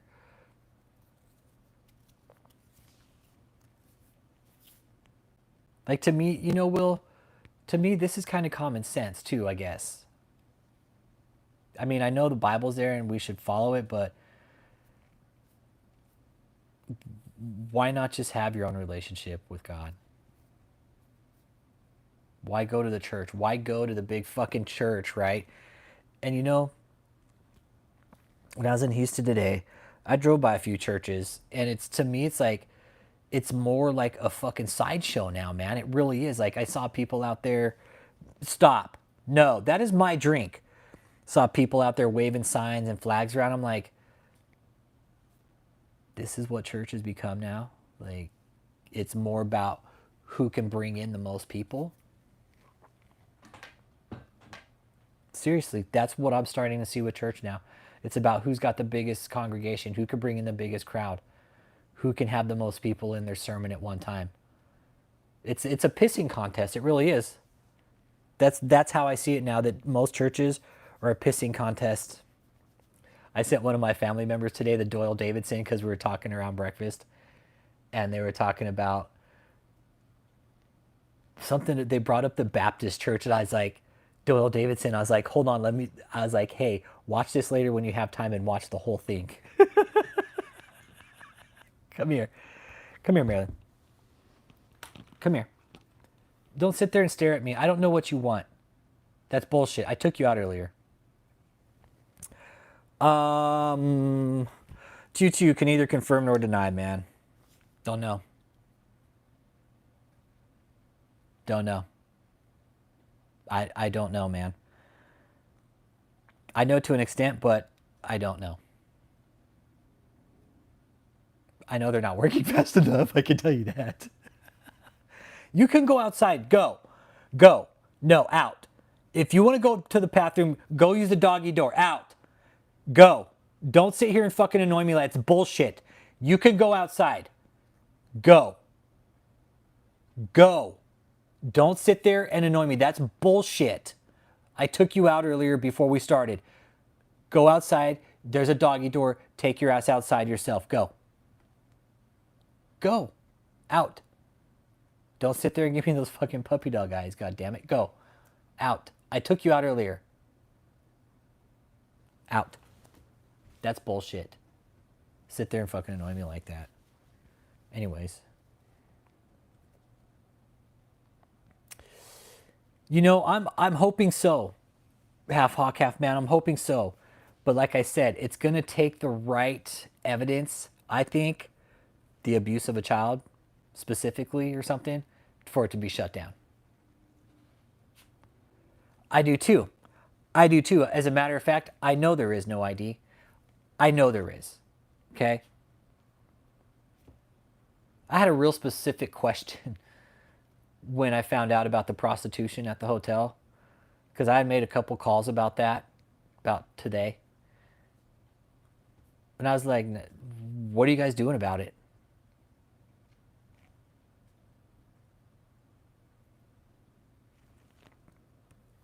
What are you guys doing about it? They were very curious how I knew, where I found out. And it is political. It is. I will tell you that it is political. It has to do with politics. Like it goes, this goes higher. This goes all the way to the top, you guys. David's cold, like this, with David, when he gets nailed, it's going to be all the way at the top.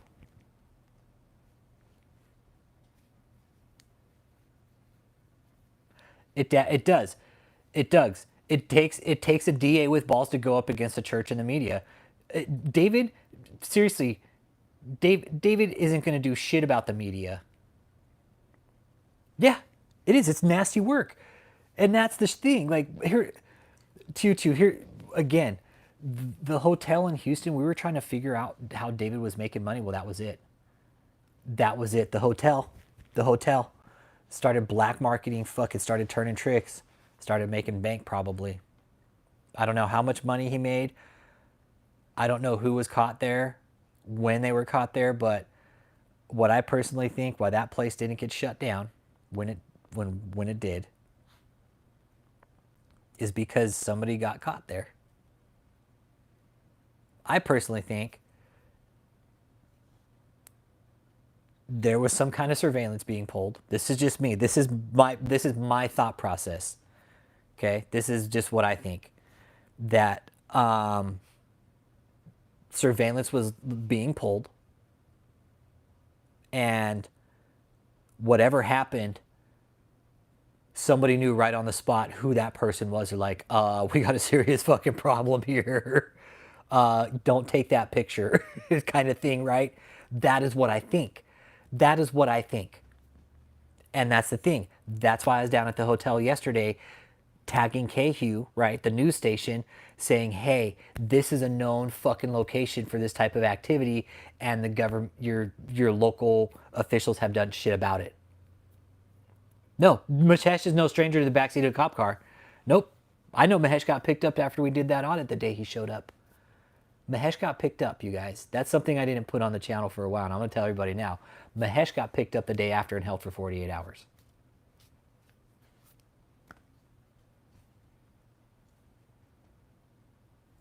I don't know what was said to him. Hey, if you guys are going to do this, y'all get the fuck out. Marley, she ain't even fucking looking at you. Just cover your face. That's what I said. Shame on the fucking locals for not doing their job. Even after we've called the county appraisal districts and reported them to the tax assessors that David's running a tax scam, they're like, oh, they're a traveling church. I'm like, man, you guys ain't doing your fucking job.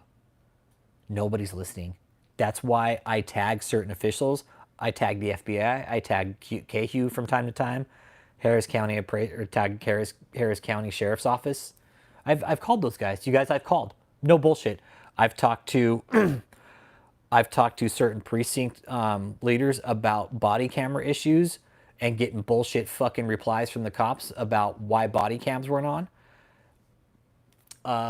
The county assessor, they were less than helpful. Fuck. The cops, it's a church. They're not going to do shit. They're just going to violate the trespassers and protect them because that's what they're supposed to do. And everybody else around that place is just being scammed by them, pretty much. It is. It's no ID. You want to know? You want to know one of my emails I sent today? No bullshit. This smells like another fucking cover up, like Epstein. What are you guys hiding? I'm dead fucking serious. I send emails to the FBI like that. Fuck that. What are you guys hiding? What are you guys hiding? Why haven't you guys done anything? Dead ass fucking serious. I have a few emails, man. I have a few emails. Not buddy with the FBI. It's more of a fucking mutual relationship. Like, can you guys just do your fucking job? It's that simple. I just tell them, do your fucking job. Like, what the fuck? What are you guys hiding? That was my initial question when I found out initially from my source that they were turning tricks. Because you guys, with David, Mahesh showing up, remember, Uncle Jake, what was our fucking thought process? Like, okay, who's this guy and what's he doing there? We started piecing shit together, ran some things through some sources that I had at the time. They're off channel now. I have my own theories why they're not here anymore. They had connects who were connects, who knew people who knew people. Our source got back to us and basically said, Rich, you guys were fucking dead on. They're fucking turning tricks out of that hotel. He's like, you guys were right, dude. And I was like, yo, don't tell me this because I'm going to go on the channel with it live soon. He's like, no. He's like, you guys were dead on.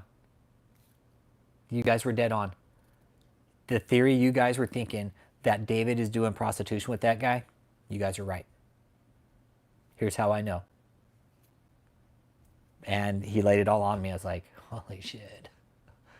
I was like, you're kidding, right? He's like, no, David walked right into it. He walked right into the prostitution game with Mahesh. We ran his plates, figured out who he was, started doing the back fucking traces on him. Yep. It's a nap rate hotel. Yep. It's a nap rate hotel.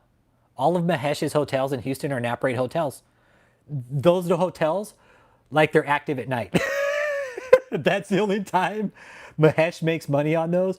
And maybe in the summertime during certain seasons, like when it's like peak hours. But Mahesh, hey, cat mom, mother of all pussies, meow. Yeah, Mahesh's, they're all nap rate hotels. I would too. I'd rather spend the night in a fucking jail cell than Mahesh's hotel. I would. It's a fucking cesspool. It's a cesspool. You'd go in there and you'd probably get like fucking bed bugs or some shit. Like you don't want to go to those hotels. Probably get fucking stabbed with a dirty needle or some shit. Look how long it took Diddy to get nailed half hawk, half man, and he might get off. He might fucking walk, dude. Diddy might walk. Look at how long the feds investigated him for. Fuck, what was it, 16 years? Since 2008, man. 2006. Yeah, was it 2006? 2008? Yeah, 2008, man. I don't know if R. Kelly's still in. I think so, yeah. Yeah, you would get bed bugs and like fucking roach infestation type deal. Like Mahesh's hotels. And there's a series of them. It's not just one. It's not just one. He has multiple hotels in Houston that are all the same type of business. That's it.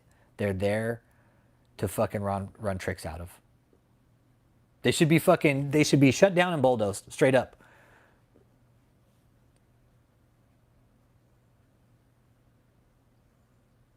That's a good boy. No, the reviews are shit. The reviews are shit. You go there and read them, and it's like the channels are porn. After hours, it's like fucking every hour somebody's coming in with somebody different. It's coming in a different girl with a different guy. It's a revolving door at the Lotus Inn, and that's exactly right. Yep. Dave, here's the thing, half hawk, half man. David wouldn't dare do something like that. He's already sent death threats, and I have sent those up to the FBI. Okay, I'll tell you guys that I sent those up to the FBI, the death threats, and I did get a response. Okay. Um,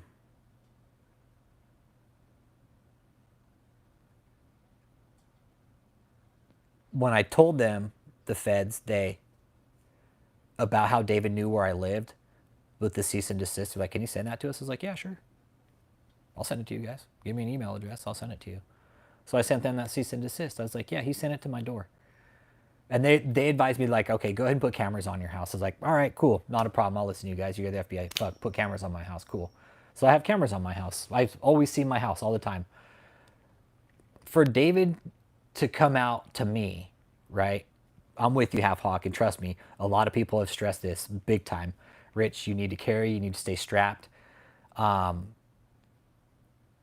for them to come out to me, it would be a problem. If they showed up at my house, oh my God. No, it would be a huge fucking problem, dude. It would. It would be a big, big fucking problem if they were to even come anywhere near my house. They do, yeah. Half hawk, half man, dude. Yeah, those mattresses probably got more crabs than a seafood salad, man. Yeah, that's what we're saying. Like, Mahesh's hotels are fucking ratty, fucking just brothels, dude. That's it. They're made for fucking turning tricks. Yeah, with David, you don't get crabs, you get lobsters. David's like, you don't get crabs here, you get lobsters. You get lobsters and other rare crustaceans. He's like, just as long as you put the lobster on the camera, you get lobster. Such a fucking asshole, dude.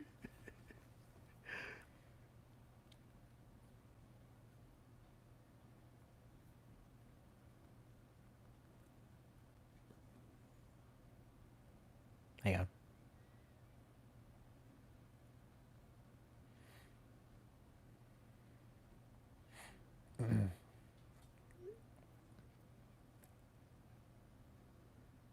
All right.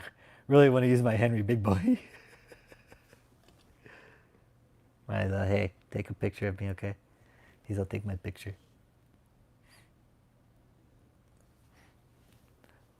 Yeah, don't forget the crabs. But yeah, with David, you get lobsters at his cold hotel.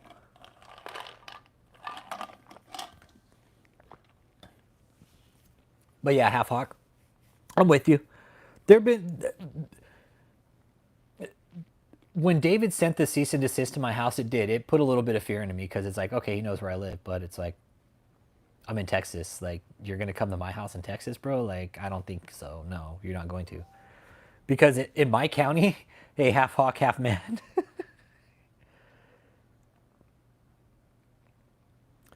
Half hawk, half man. Check this out. No, I don't need a restraining order. I don't need a restraining order. Don't need one. Don't need one. They're not going to come near me. No, Maryland, stop. In my county, I can legally hang somebody for trespassing. The law's never been taken out of the books. So I don't even got to like pull a strap, dude. I can still hang somebody from my fucking tree. Are you going to trespass? Okay, I got something for you. Got some fucking rope and I got a tree.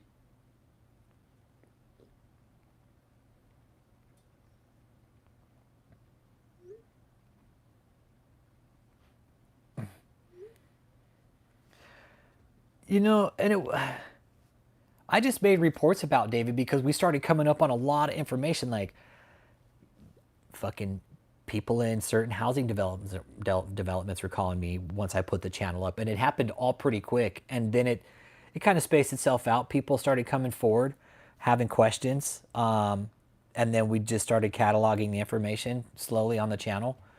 It's all here. It's all here. The deal with the hotel, I actually spoke half hawk, half man. I spoke to the owners prior to David. I found out the whole fucking shebang why they sold the hotel. Dude is a money pit. He's like,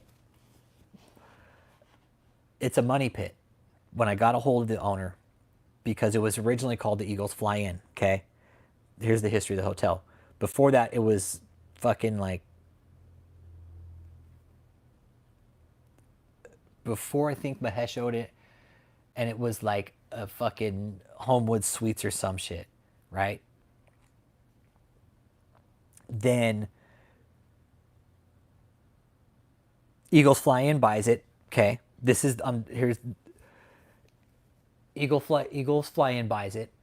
They use it for stewardesses and people to rest, like pilots and shit, right? It didn't do well, okay? David buys it. That's how David comes into possession of it. It's only had maybe 2 owners. And the owner prior to David, on the phone with him, I talked to him on the phone. I told him, I was like, man, I wish you guys wouldn't have sold that place to him. He's like, we had to. He's like, it was a fucking money pit. And I was like, oh, okay. That makes sense. I was like, oh, it makes sense why he bought it. Yeah, he did. Hey, what up, Irie Dread? How you doing? Hey, and Irie Dread, for real? Hang on. Let me show you something. Watch out, Marilyn. Get out of the way.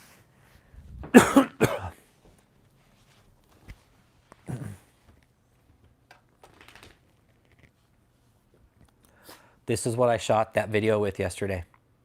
Right here. That's it. Old iPhone 13.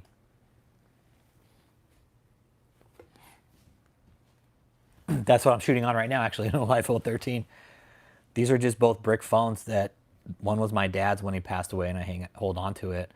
And then this is my old phone right here, and I upgraded to an iPhone 15 just recently because I thought I lost this 13. So yeah. We're talking about David. I don't know who the cult member was out there. I don't know. Don't know. Don't know. I don't know who the cult member was out there. It's a skeleton crew at that location, though. It really is. There's nobody there at the hotel. He moved everybody. No, every video you've seen shot at that place was done with the phone. Was done with the iPhone. Nothing. It wasn't done with any kind of big kind of production equipment. Nope. Nope. Just that and the mic. That's it.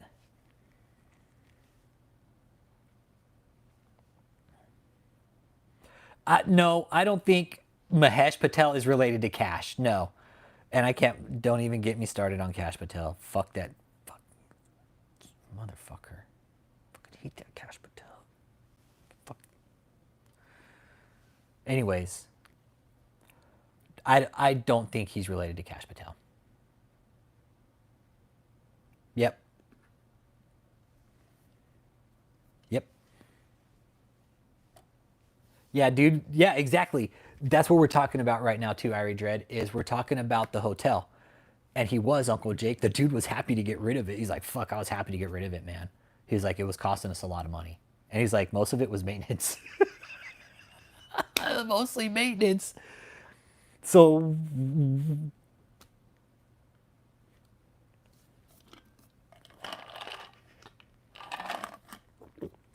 Javi, what's up, brother? I saw you too, man. Yeah, so the hotel, the Eagles Fly In. The guy was really nice, and it was kind of hard getting a hold of him. He's like, we never even met the guy. He's like, we never met David. This was all done like through paperwork and online. We never even met him. We don't know who they are. So that was that. That's how David came into possession of that hotel. David's all, hey, it's a money pit. I'll go ahead and buy it. Just like Nellie's property, just like the rest of these houses. Hey, they're all money pits. Hey, I'll go ahead and buy that place.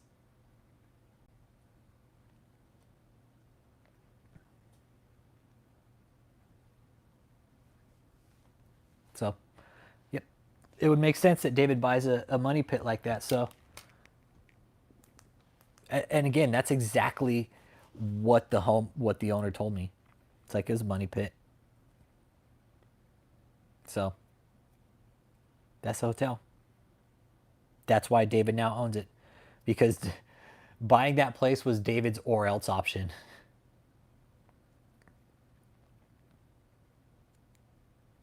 It's, hey, Daniela, it's an entire fucking family, dude.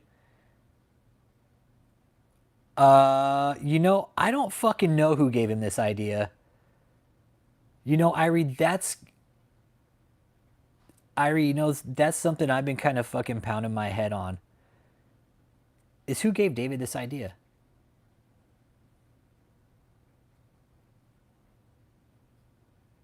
To buy a hotel. And then fucking run tricks out of it. Like, run an organized crime joint out of it. He's like, hey, you know what? I'm not making enough money with the church.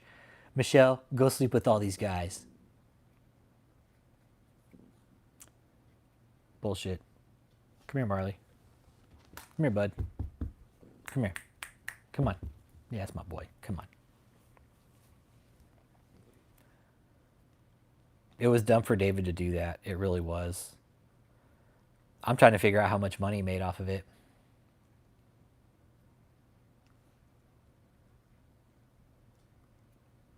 You guys think he made like 6 figures?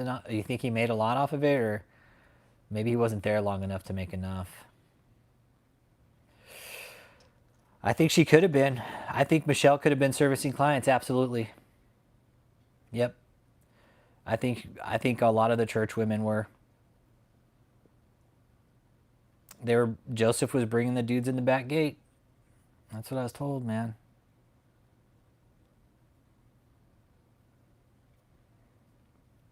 Yep. Yeah, David saying, hey, if you don't work while you're here, I'm going to get in your face. Do I think... Oh, I know David fucked or Michelle. We know that. Jonathan Knowles, no. Michelle is David's main fucking stab. No. That's David's main stab. Yeah, I'm going to hell for being Caucasian. All those YouTubers out there talking about David, they're all liars. No, we know for a fact that Michelle is David's main fuck. And Michelle knows about the other women. She knows that David sleeps around, and she still doesn't care. She'll still sleep with them. It's Michelle. It's a free meal ticket for Michelle. No, she knows. She knows, Jonathan. She knows, dude. That's the fucked up part about it. Michelle's a trashy little tramp, dude. And I've talked to people around her life that know her very well, and they all tell me the same irrefutable fact that Michelle is a slut, dude. She'll fuck anything with a hole in a heartbeat. Yep. Dead ass serious, bro. Yep. Welcome, Jonathan. How you doing, man? No, Michelle does, though. She probably licks his sweaty fucking back first before she licks his nuts. She's all, I want to get to the good stuff first. Go ahead and turn around, Apostle. I'm going to lick your back first. And I could see David having like little Jerry curls on his back as she's licking it. But it's like a mix between sweaty, it's like sweat and like oil, like body oils. And like loose Jerry curls and balls of shit. Yeah, don't get me started on David. I'll go fucking ape shit on David right now. I will. I'll go fucking ape shit on him right now. I will. I'll go gutter trash dirty on that piece of shit. I don't care. He's fucking nasty, dude. Like, mental images, like David slathered in fucking like hot sauce and chicken wings just all around the bed. Oh my God. Like, y'all ever see CKY with Bam Margera? If y'all did, you remember the part where they fucking put Don Vito in the room with a bunch of fucking like hot wings and fucking chicken wings on these white blankets, and they're just like, hey Don, here's fucking just eat these, and they just videotaped him like sitting in his bed. It reminded me, like, I could see David doing that. I could see David doing that, man. I could see David just laying there on like these pristine white sheets with all these fucking chicken wings. No napkins, he's just using the bed sheets to fucking clean himself. And Michelle walks in. Oh man. And Michelle walks in and she just hops right in on it. She don't even care. She's like, oh, fuck, any leftovers for me, Apostle? Save that bone right there for me. Let me go ahead and pull that bone out of your ass, okay? I want that one right there. Oh, Jonathan. Jonathan, no, man. We know all about David, man. We know all about David, dude.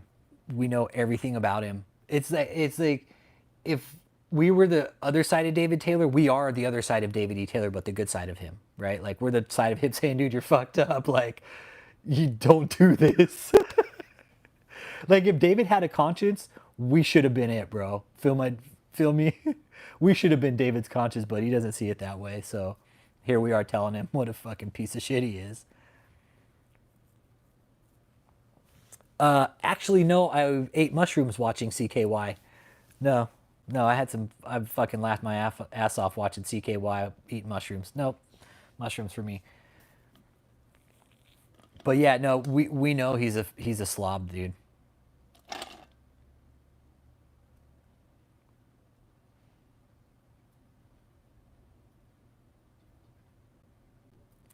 Have triple C over your left breast and print it on the back.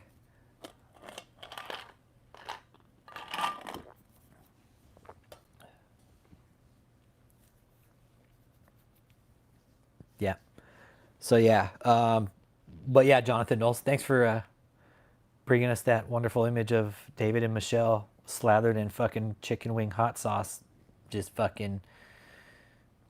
David probably uses the hot sauce as lube. Sorry. He's when David pulls out lube, it's a bottle of hot sauce. It's a bottle of hot sauce or ranch dressing.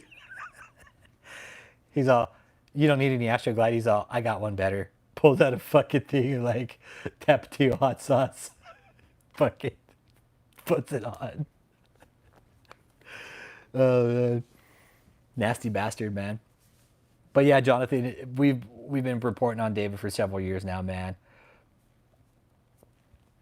And the one fact that we found out that he's a fucking slob, dude, is that he is indeed a fucking filthy, degenerate, just sloth, man. He literally lays in his own filth, dude. He literally lays in his own filth. We've been told that from survivors of that cult, man.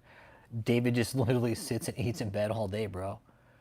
On top of that, he doesn't wipe his ass and wears maxi pads. Like this guy's like the epitome of filth. Like you look him up. Nah, his third leg ain't growing anymore. Fuck no. Fuck no. That fool probably went impotent fucking during COVID, man. I think so. I think so. Me and Matt Moore were actually talking about that. When men get unhealthy like that, it does things to your testosterone level, and it'll fucking deplete your fucking testosterone. It'll kill your sex drive, man. I put David in a plastic toilet. So yeah, no, it very well could.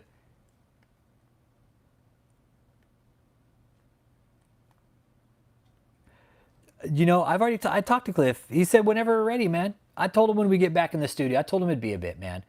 And I want to respect Cliff's time, and I need to also take care of myself first before we start getting back in the studio and stuff, because I still technically am training at my new job, so I need to be patient. And when the time's right, I always say when the time's right for those things to happen, they'll happen. But Cliff, I already asked him if he would. No, Cliff, I asked him, I was all, would you be willing? He's like, fuck yeah, dude. Just as an update, let the community know where you're at. He's like, yeah, dude, for sure. Cliff's a very nice guy, man. He is. He's very well spoken, very thoughtful, very well thought out. But no, he's already agreed to it. But no, Cliff's great people, man. He is. He's really great, man, and I love talking to him, man. When I value my time on the phone with Cliff. When we talk, I try to make sure I spend at least a good 30 minutes on the phone with him. I try not to keep short talk with him, man. Like we talk about life. Last time I was talking to him I was talking about some of the research he was doing into different world religions, like historic religion, like, but going back to the roots of it, man. He's like, dude, there's some shit that I'm reading about, and he's like, crazy shit, Rich. And I wasn't there, man, but there's, you know, a lot of shit happened when we weren't there. But Cliff was talking to me about his research, and he's been doing his shit, man, because very smart. Yeah, Michelle wants smooch smooch. Yeah, my studio's in Alaska. Yeah, it is, Daniela. Yeah, it's in Alaska. Yeah. Hi. Why do you look at me like that? Michelle, she's staying hidden though. Michelle's not going to be seen out in public by anybody.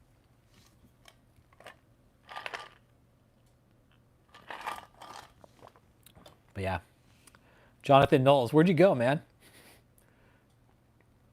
Where'd you go? You were here and then you were gone, man. What happened?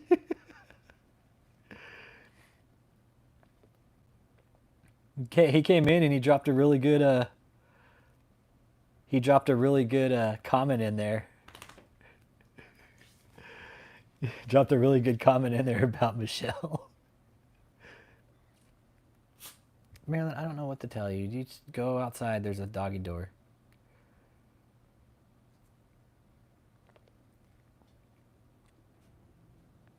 Trey Parker. I don't know who Trey Parker is. Dude, we've done so many episodes on this piece of shit. Jesus Christ, man. I still don't know what it's going to take at the end of the day. I think it's going to take somebody saying they were abused sexually, ultimately. And it's fucked up that it's going to come to that. We'll see. What I would like to do, I need to get with some people and see if maybe we could start doing up a documentary on David and Katherine. David or Katherine. I think David would be more interesting with subject, and then start getting it entered into some film festivals, because that's how documentaries get picked up on Netflix, is film festivals. Somebody's got to write the documentary and then send and produce it, right?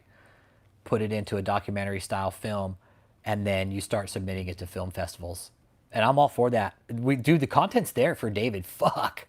The content's there. It's all there. We have it. It's all over the internet. Same with Katherine. The content's there. The internet has it. Contentness. See what I mean, dude?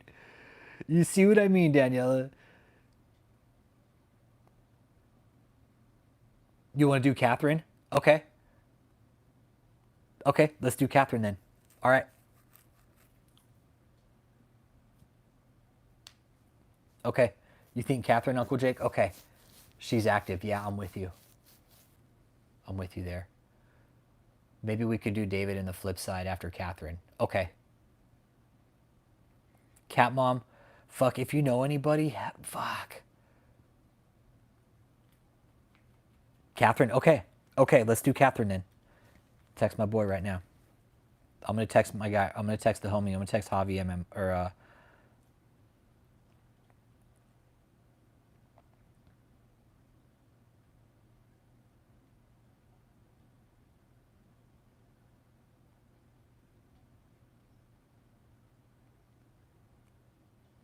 let me put a couple texts out there.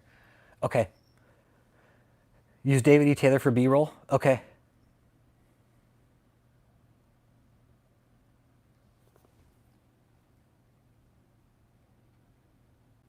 Okay.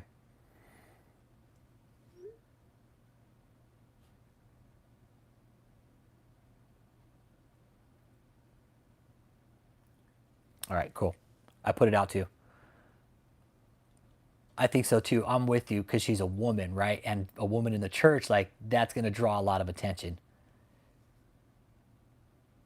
Okay. Cat Mom, let her know. Like, this is something that could be harvested and could be really fucking, like, it could be brought to a lot of people's attention with the right push. We have the content. We just, I mean, we could use ChatGPT to write it out, but would it be authentic? No, not really. I know. David thinks that B-roll stands for biscuits and rolls. He's all, hey, we're having B-rolls tonight. He's all, hey, we're having biscuits and rolls tonight. Oh, man. It probably does. He probably does think it stands for biscuits and rolls. He's all, we're having biscuits and rolls tonight. He's all, oh, shit, it's my favorite. He's all, Michelle, you get to eat the crumbs out of my rolls. Come here.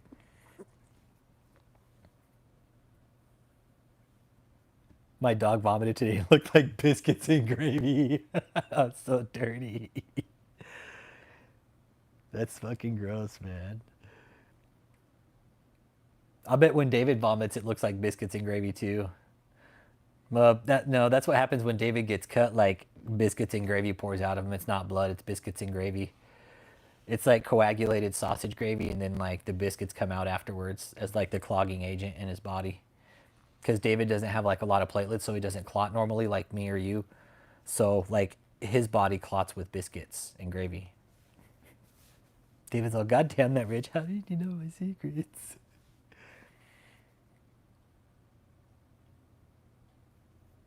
Yeah, the best thing living healthy is a good poop. Yep. Yep. Taking a nice shit. Yeah, then the dog just kind of looks at you like, you're going to clean it up or what?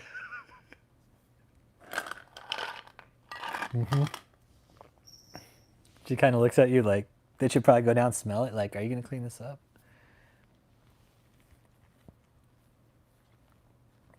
Nah, David's having some health issues, man. I know that for a fact. David's been having health issues, and he's going to continue to have health issues till his dying day, pretty much. He is a very, very unhealthy man, David. We've known that since we pulled your credit report. Everything, David, we've seen you get unhealthy. Then your credit report just confirmed it that you went to the hospital. So something happened to you, and happened to you in a big way. He's like, that Rich Holmes guy really pisses me off. And David, all you had to do was come talk to us, man.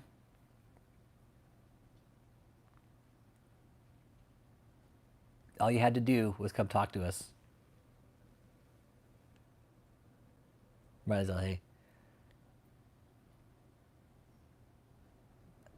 Which that gave a testimony to KK Larson. They're not even demonic, though. Carrie Lynn, that's the thing. Like, I don't even see these testimonies as demonic. I just see them as it's a fucking shit show. It's a shit show.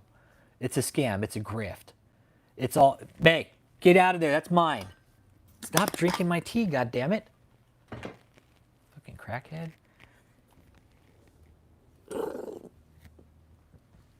Stop. No, you can go use the doggy door. Go use the doggy door. Go use the doggy door. Go use the doggy door. Yeah. He does. He sweats gravy train just standing up, right? Did you see him this weekend, No ID, on Saturday? He had to sit down. He can't stand up. He can't. He is that unhealthy. David is that unhealthy. He couldn't. I saw him on Saturday night. He couldn't even stand for fucking 30 minutes, bro. He's like, I gotta stand. Oh, yeah. No, his breathing, dude. I'm telling you, his fucking thyroid, that's a side effect of an enlarged thyroid, is breathing issues, man. On top of that, AFib.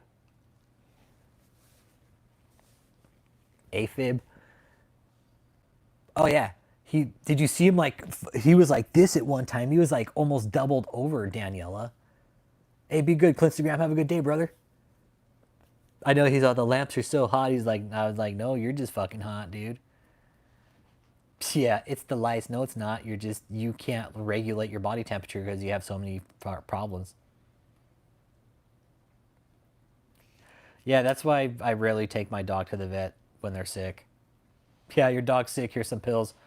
When my dog gets sick, if I see her having the shits or something.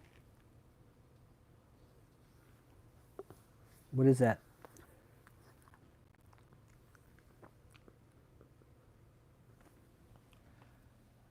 Yeah, I just give him rice and fucking Yeah, sometimes. Marley, no. Marilyn, yeah.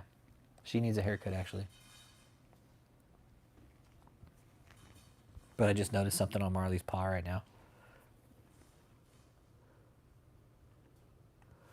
I can't tell if it's like a sore or something.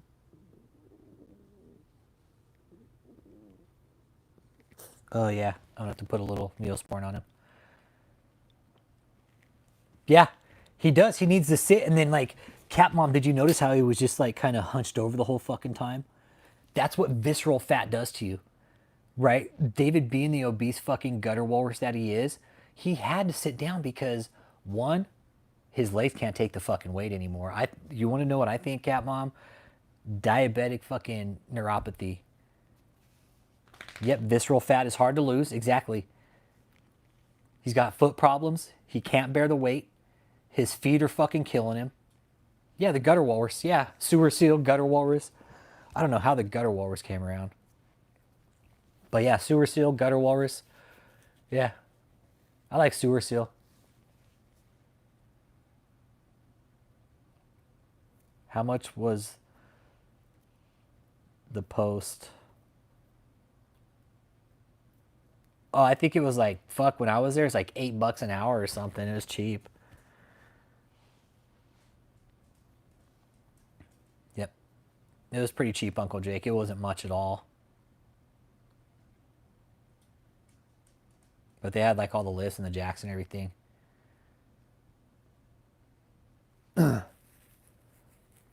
But yeah, David, the visceral fat, like Daniela's saying, and I had to look it up just to see what it does and like what visceral fat does, right? Marley, get out of there. Is it surrounds your organs. It encases your organs. It's like encases all the organs inside your abdominal cavity, which is where all your fucking, your fucking organs that you need. Your heart, your lungs, your liver.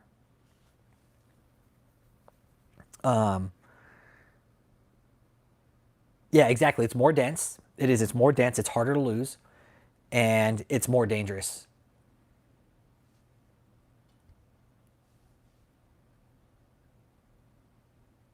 Where's he at, Uncle Jake? Yeah, and I looked it up, Daniela, because I wasn't too sure about it. Wasn't too sure about it. So I did. I looked up like images and it showed what it does. I'm like, oh shit. And even Doc Nick was telling me about it. He's all, no, Rich. He's all, no, this is what happens. He's like, it's fucking surrounds your organs, dude. And it's like, it basically crushes your organs. So if David's already suffering breathing problems and he's got visceral fat plus a fucking raging thyroid issue and he's insulin resistant, fucking, oh man. No way. He's at the 82nd. Well, when I was there, that was in Germany, Uncle Jake. That was when I was in Germany. It was $8. If I remember it right, it was $8, I think. I don't know how much it was in 82nd. Hi. Hi.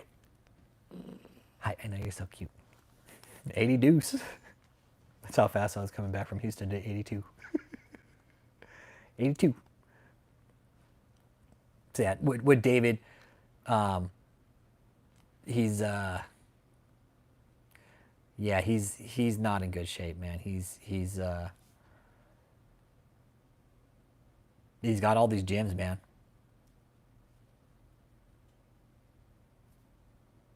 Got all these gyms, doesn't use the equipment.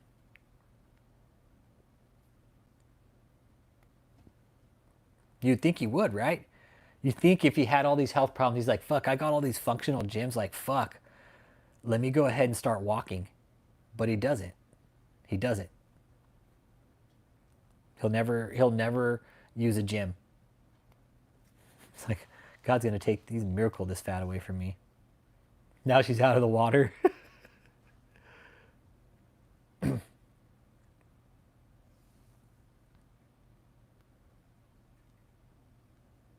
Yeah, his sugars. Oh yeah, he's tired all the time. Oh, I'm sure his sugar is out of control, dude. Yeah. That's David. I think he's uncontrolled. I think he's an uncontrolled diabetic. Everything. I do. I think David's uncontrolled, man, and that's a shitty way to be. My dad was an uncontrolled diabetic, man, and it.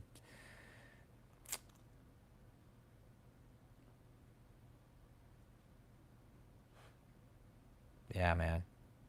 It's a shitty condition to be in. You're talking like renal function shutting down on you, man. No, those are his sweat towels.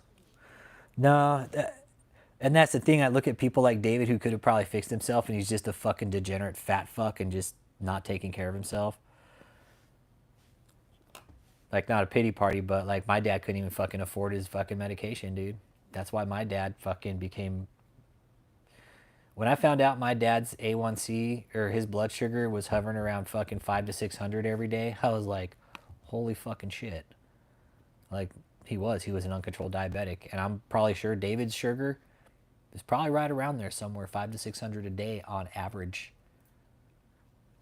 Walking around with a blood sugar like that, fuck, you're 2 steps off from a diabetic coma, David. You know that. I know that. Studies know it. His A1C, your A1C is what matters, but walking around with a blood sugar that high, you're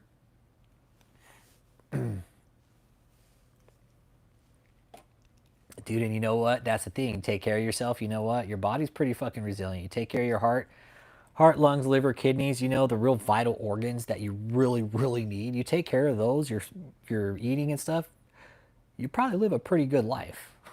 David's all, you know what? I'm just going to fucking destroy everything with cholesterol and see what it does.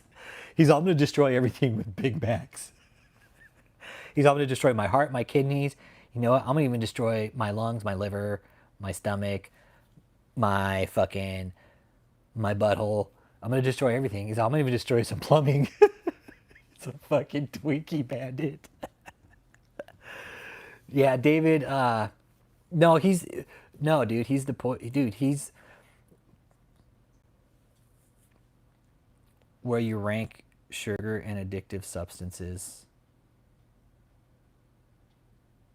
In America, I think that's down like considered because caffeine is considered a substance. So it's down. It's going to be down at the very bottom.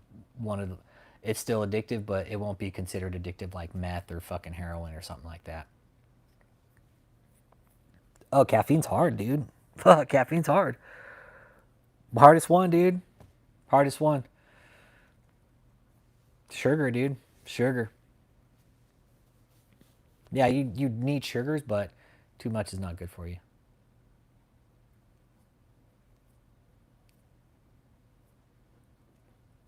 Yeah. Hi. I know. Why are you so grumpy, though? Okay.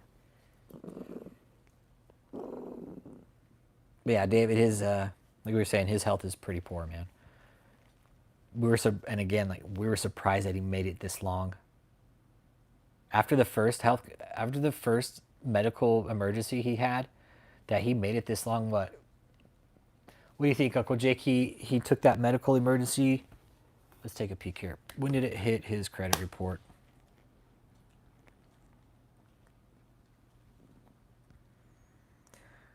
Because it's on his credit report, but I don't know the exact date that it hit his credit report. The day I'm looking at it here was September 3rd, 2023. Okay, it was to Bull City Financial Solutions, Durham County EMS. There are 3 charges. One for $1,100, one for $1,000, and one for $864.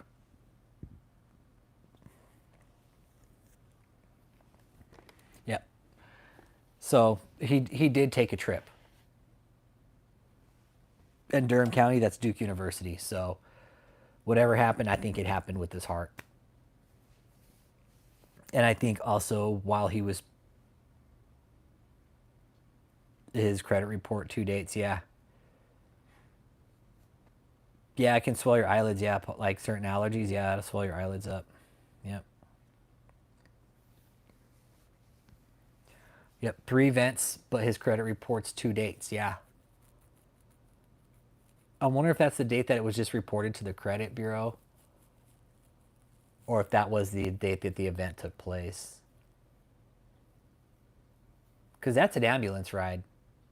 That's an ambulance ride. That's a meat wagon ride. That's about what a meat wagon costs, about $3,000, depending on the severity of your issue. Now, if David was going into cardiac arrest, yeah, seems a little shallow for an ambulance ride though, for cardiac arrest. But I could be wrong. Maybe they were close.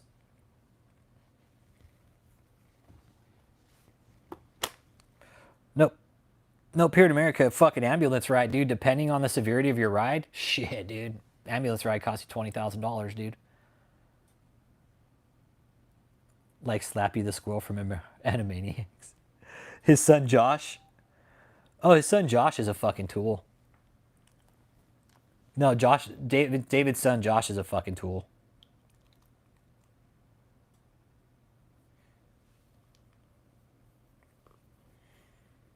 No, here, depends on the severity, dude. No, it goes by, you want to know what it goes by, Daniela? The codes, the injuries. How severe are your injuries? What did the ambulance have to do? They're usually going to stabilize you. That's what the ambulance will do, stabilize you, get you to the hospital. Then that's all coded separately. Yeah, no, you're going, okay, you're going to get coded for the ambulance ride. You're going to get coded for everything they administer in that ambulance ride. You're going to get coded for when you get to the hospital. You're going to get coded for the doctors. Everything that is done, you're going to get coded for everything, every fucking injection, every needle, every fucking scalpel they cut you with. You are going to get coded for that procedure. That's just the way it works, man. Everything. You get coded for everything. Ambulance ride included. The ambulance ride falls under E&M here in America. That's what it's called. It's emergency and management. That's what it falls under, your 9900 codes. Yeah, every fucking Tylenol, every Motrin they give you, every fucking barf bag they give you, every fucking mask they put over your face, everything, every lead they hook up to you, you get charged. Every fucking Band-Aid, every piece of gauze, yes. Cat Mom's on it, yes. Everything in America, dude, you get fucking charged for it.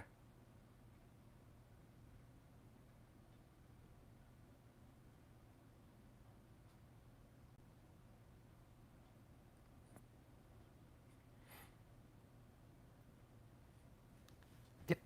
Everything. Every time they fucking do a portal push through your fucking IV, you get charged for that too. It's just how it's done, man. And that's why America has the most expensive insurance and medical system in the world, is because we get charged for everything.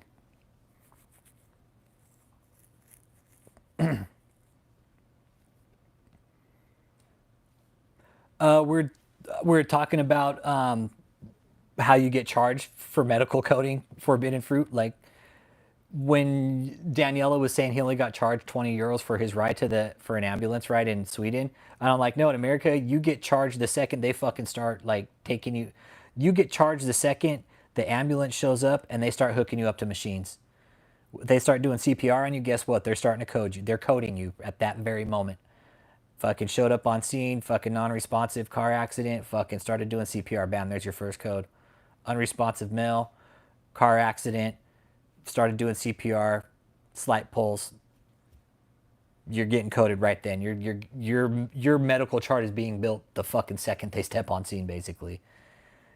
More severe it is, the more you're going to get charged. You take a helicopter ride, guess what? Guess what? You got to take a ride in a helicopter. Guess what? Your bill just probably went up about $100,000. They got flight surgeons. You got the helicopter ride, the gas. No, you take life flight. You take life flight. Oh man. Oh shit. You take life flight. Dude, then your bill just goes boop. Take a helicopter ride, critical. You take a critical ride for a helicopter here in America, your insurance is going to be too happy about it. No, David wouldn't life flight. No, I don't think they would life flight David. It's got to be very, very severe. It really does. You got to be like in a car accident, critical fucking hanging on by a thread. They're trying to save you. They're going to life flight you. For somebody like David, maybe going into cardiac AFib, no, they're just going to fucking haul a meat wagon and pick your ass up. Not David. Not so, life flight is, they use that carefully, man. Children usually, like if there's a child, like critical care car accidents, usually, you know, maybe an elderly patient.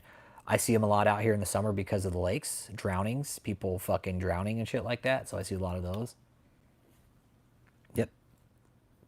Yeah, I think it's free for me too because I'm a veteran. So we don't pay for life flight. Yeah.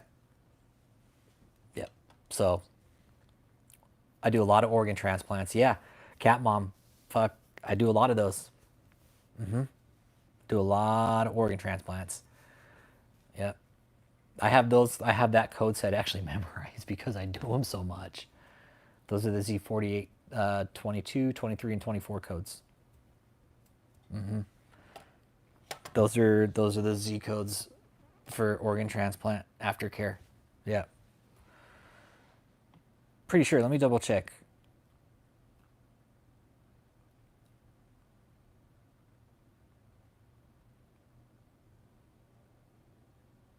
Pretty sure. What did I say? 48? Yeah, 48. Yep. 48, 22, 23. So when you do like transplants, like, and for David, he could very well be looking at a transplant. So it'd be 48, 22, heart, liver, lung, and then you can also do like kidneys. So there's different codes for different organs. That's how you, yeah. I see trends. I see trends too. I see trends. We're coming out of COVID. Guess what? Lung transplants. Oh yeah. Oh yeah. They helicopter the organs. Yeah, that costs money. Yeah. Yep. I was watching this show, Cat Mom. It's called ER New York or some shit. It's a spin-off of this other fucking like live reality fucking medical show. It's super dope. And it shows like the doctors do. I watched one where this doctor was doing open fucking brain surgery on this dude. He's like, we don't need to sedate you because this will actually be easier if we just fucking do it while you're awake. Dude fucking opens homeboy's skull up and starts working on him like, what the fuck, dude? Who would you bill? I don't know. You bill for the procedure. You bill for the procedure. You don't technically bill like the donor or the recipient. You bill the procedure. Insurance figures all that shit out. Don't know. Yeah, I forget what it's called. Lennox Hill. That's the name of it. Lennox Hill on Netflix. Watch it. Then there's another one called New York ER or some shit on Netflix. Fucking dope show. If you're into medical shit, and they do, it gets down to nitty gritty, and it shows them like opening up people's heads and shit. I'm like, dude, this is dope. And the one guy that was awake, they were removing like a blood clot or something. They're like, just because neurologically, recovery time, if we put you to sleep, like it would take longer. Like then we have to go through all these neural functions. And the guy's like, fuck yeah. He's like, what do you want to listen to? He's like, fuck, put on some Tom Petty. So they go ahead and they fucking cut dude's head open while they're jamming Tom Petty. Fuck. It really, again, it shows the resilience of the body, man. It really shows the resilience of the body. One thing that sucks is that people with severe autism, really, when an organ donor dies, they need to get the kidney, livers, heart, etc. Yeah, exactly. Yeah, you're right, Oren. Yep, that's how they do it. Yep. Oh yeah. Oh no, they show skull and everything. Oh, it's fucking great. They show brain and everything. Oh, it's great. No, it's really great. And what's really great is these doctors cuss. Like, they're like, what the fuck, man? It's like, these people are real. And like, some of them deal with like cancer patients and shit, man. So, waited for 5 hours, huh? Damn. Yeah. Yeah, 24 hours to get your dog in the vet. 5 hours for a patient with autism to wait. No. No, that's... No. San Antonio, I'll be clear about this. We're on the fucking medical talk now, but San Antonio's made a lot of big changes to their medical community. One of them is with, I think UT Health is what it is they've made, what they did is they built this hospital right across from like their cancer center. So now it's been designated a National Cancer Research Center in San Antonio, because what they did, in order for it to be registered as a cancer research, there has to be a certain amount of feet between the two buildings. So what they did is they built a sky bridge between the two buildings, and now it's cancer research. Built this fucking badass building, all top of the line cancer research, man. So San Antonio's coming up in the medical community, man. There's a lot of fucking growth here medically for sure. Yeah. How big is a meter? What is it, like 3 feet and some change, Uncle Jake? So yeah, David, I mean, you're in a good place if you want to go to like a heart doctor, because there's a lot of good doctors down in Houston, David, if you need a heart doctor, okay? But he's like, no, I'll just go to the one down in Florida, down where Scientology is, okay? He's like, they take care of me really good. I'm going to go down there. Hi. Hi. Why do you growl at me like that? Stop.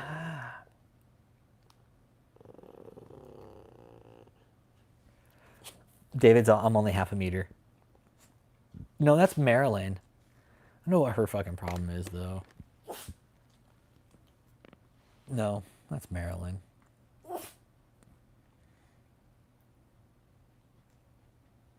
Oh, which part? Coding forbidden fruit?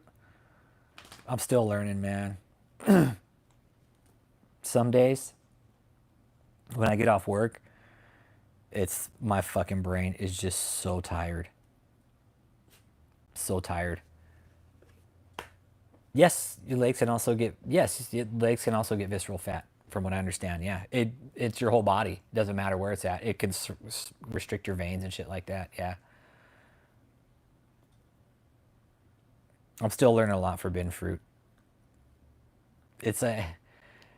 And you know what, forbidden fruit? If I don't get up and walk around, like I'll sit there and code all fucking day without stopping. And I'll just run those numbers in my head all fucking day. It'll drive me crazy. Yeah. It is. Do I enjoy it? Yeah, I enjoy it. Yeah. It's starting to get redundant, but that's okay, right? That's what it's supposed to be. Like coding is redundant, right? And that's just the way it is. And when I'm fucking waking up thinking about fucking diabetic ketoacidosis and shit like that, I'm like, what the fuck is going on here? I'm thinking about fucking chronic kidney disease stage 5 and what code that is, 23A and shit like that. It really is. Yeah. And that happened this morning. I fucking woke up and I'm thinking about fucking coding. Like, that's where I'm at. Like, and it is. It's a little bit redundant, but it is. It's just running numbers all day, man. It's running numbers, dissecting the doctor notes, and putting them in the right order where they're supposed to be. And it's a lot of work sometimes. It's a lot of work. It's a lot of work sometimes. I can say specifically when it comes to, say, like 3A kidney, I would code it. You would code hypertension because with CKD, anytime there's CKD, hypertension is assumed, so you already automatically code it. It's what is it? N86.4 is for CKD, but I'm not sure with 3A, because I usually code I'm coding like severe. So yeah, but 3A is you always code anytime CKD, you're always coding hypertension, because hypertension is assumed condition of chronic kidney disease. So anytime there's that, you code that. But 3A, that would be, so your stage 3A. Yeah, see, I don't know right off the top of my head. Yeah. Yeah. Yours is severe? Okay, that's good. So yeah, but either way, because hypertension is associated with CKD, I would code CKD with hypertension always. and the CKD would be first, and then your hypertension would follow. We always say, what's going to kill you first? Like, what's the worst condition, right? Oh, absolutely it does. That's what we do. Like, what I found out from my organization is we don't even see all the charts. We see maybe 30%. We don't even see 100%. So we don't ever see all the charts. We'll see maybe a small portion of them. If we saw every chart, my God, we'd be so busy. And that's the thing. When our queues come in, like from the weekends, like some days our queues have over 1,000 charts in them. Some of them require complex coding. And last week I was doing that with transplants. Yeah, that's what I will say. Transplants are probably some of the most complex charts to code. They can be a little complex.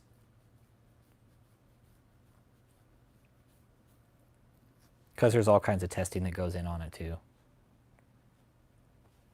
Yep. 1, 2, 5, 7, 4, 12, 8, 6, 2. Yeah, so with coding, it's typically what's going to kill you first. Been do a lot of rabies vaccines. It varies. It varies because I'm doing SVC, forbidden fruit. I was doing the Profi and E&M side for when I first started with this organization. And then another team came in and basically kidnapped me. They're like, oh, you're going to go and come over to our side. I was like, cool, right on. Teach me more. So I switched like right in the middle of learning E&M, and then it got switched over to service side. And that's just every day something different. I mean, like I have to talk to family about some of the stuff that I see sometimes. I can't talk about it here, obviously, but I do have to decompress from some of the stuff I see, and I'm barely into it. I'm like, holy shit, man! Like this isn't a fucking YouTube channel. This isn't like putting content out. Like these are real people. Like these are my patients, and yeah, I have to talk about shit sometimes because some of the shit I see is just sad. So I haven't heard anything about that. Delivering medical in the USA. No, I haven't heard anything about that. No. No. That's where I'm at. I'm on the ICD side. That's what SVC is. Yeah, that's where I'm at. I'm on the ICD side. And that's where I'm at. Yep. I code a lot of ICD, but I also do E&M coding, but I know enough about E&M coding that when I do it, I picked up on it quick because we have a specific queue forbidden fruit just for additional procedures, mod 25, right? We have a queue just for that. So when I first switched over to ICD side, like the service side, one of the first queues that my supervisor put me in was that mod 25. And she was like, this is one of the most difficult queues. Like, where do you want to start? I was like, that one right there. She's like, okay, this is what you got to do. And she sat there with me for probably a good half hour. She's like, I think you got this. You got any questions? Just, I'm right here to let me know. So mod 25 came pretty natural. And now that's a little bit more complex coding because it goes through all the queues. And then you're going through different like services, right? So some might be ER visits, some might be chemo labs, some might be pediatrician, some might be OB-GYN.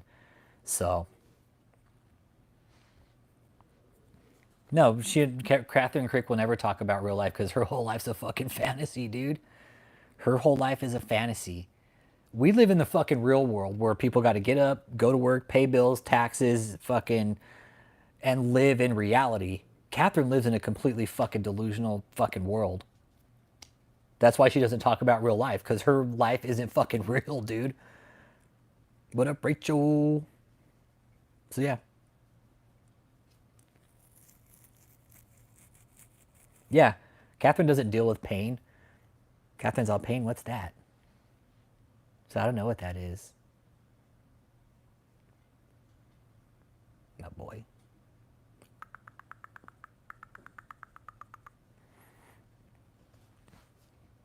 So yeah, that's coding. Coding's good. It's fun.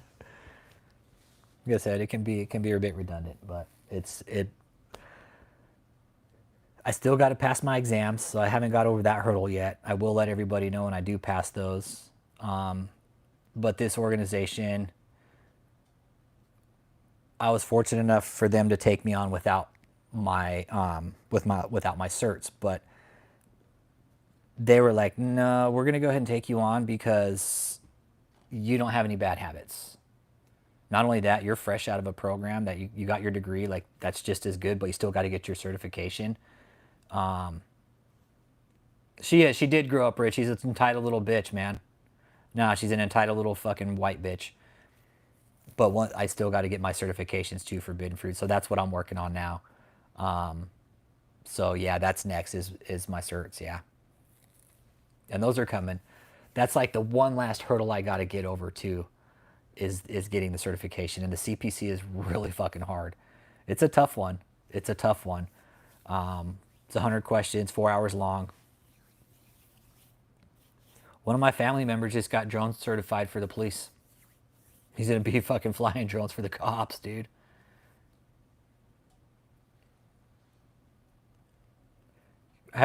How rich are we talking? Yeah. How is she raised? She's been raised her whole fucking life with a silver spoon shoved up her ass, Christ is Lord. That's how. That's how.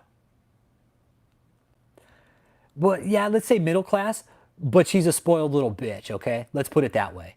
Catherine's never been told no. Let's put it that way, okay? She's never been told no, probably never will be told no by anybody surrounding her, but she's always been fed with the fucking spoon up her ass, okay?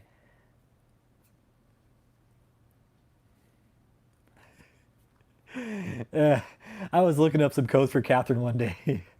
F4481, F44, and F4489 for other specific dissociative disorders. I found mine one day. Mine's too much heavy metal in the blood. I forget what it is. I forget what it was. I forget. It's a blood disorder. Fuck.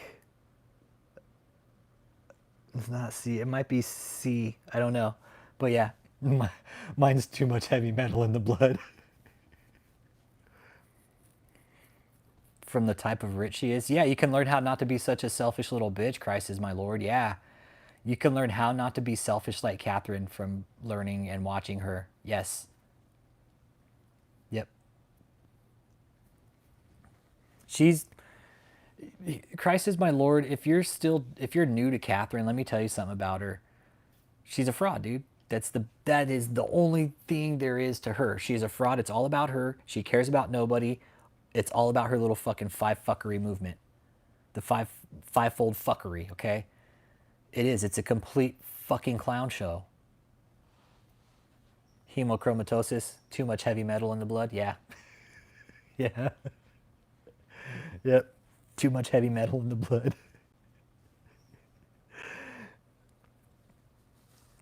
David's all, I got too much HLD in the blood. Or performing her whole. I don't know that. You know, Daniela, with Katherine, what, like, she's a fraud her whole life and that's it? I mean, did her parents ever back up and be like, hey, Katherine, you can't do that? Like, that's. I would like to think that the signs were there prior to Katherine going out in the real world. And her parents are like, oh, we're just going to go ignore that little fucking sign right there. But it was like, it was probably something that was screaming like, hey, you need to fucking slap the shit out of her. But the signs were all there. Their parents just never did anything about her, man. That's what I think, man.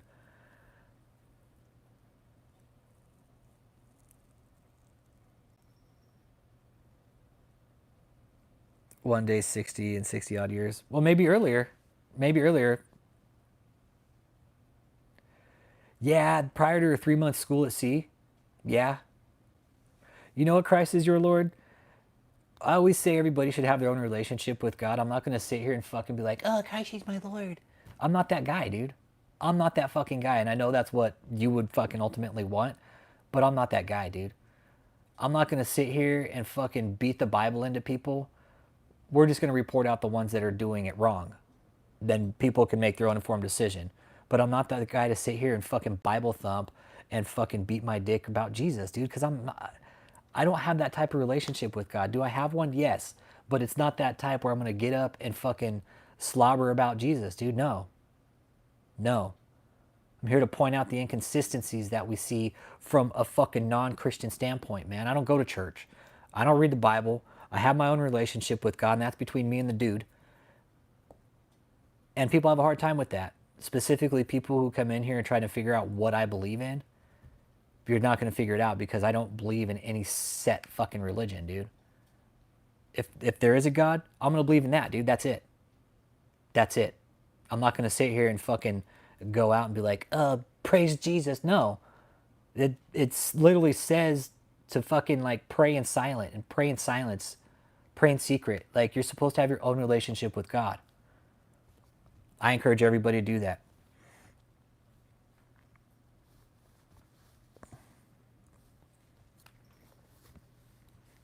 Okay, that's 1 out of 2 masters. Well, Catherine's definitely not my master. That's for sure.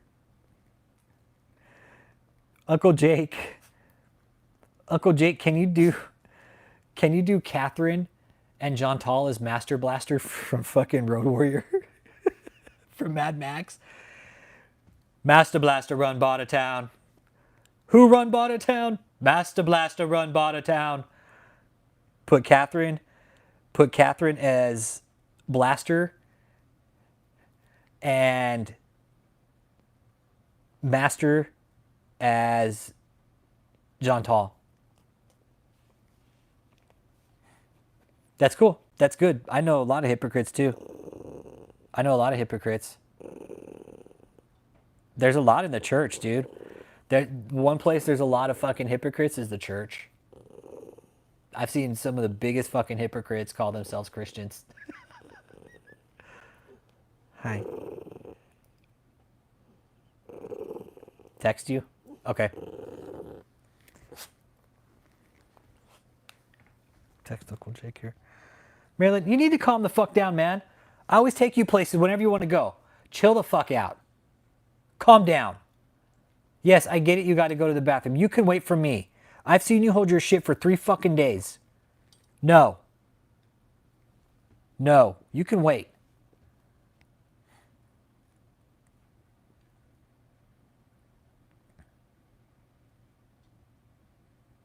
God. She's so fucking demanding. All right, I think I'm just gonna wrap it up. These dogs are fucking starting to get fucking shisty now. Marilyn, go. Go. You know what? I'm gonna beat your ass. She's like, no, you're not, Daddy, because you love me so much. I'm really not gonna beat my dog's ass. I love my dogs. She's just like, they can be so overbearing, and like, when my dogs are overbearing, they make it very known that they need my attention. And she's very much doing that right now. She's hey, Daddy, you gonna wrap this shit up or what? She is. She's like looking at me. She's all, Daddy, see me? Daddy, Daddy, me, Daddy, Daddy, take me outside. Daddy, me, okay? Daddy, me. Huh.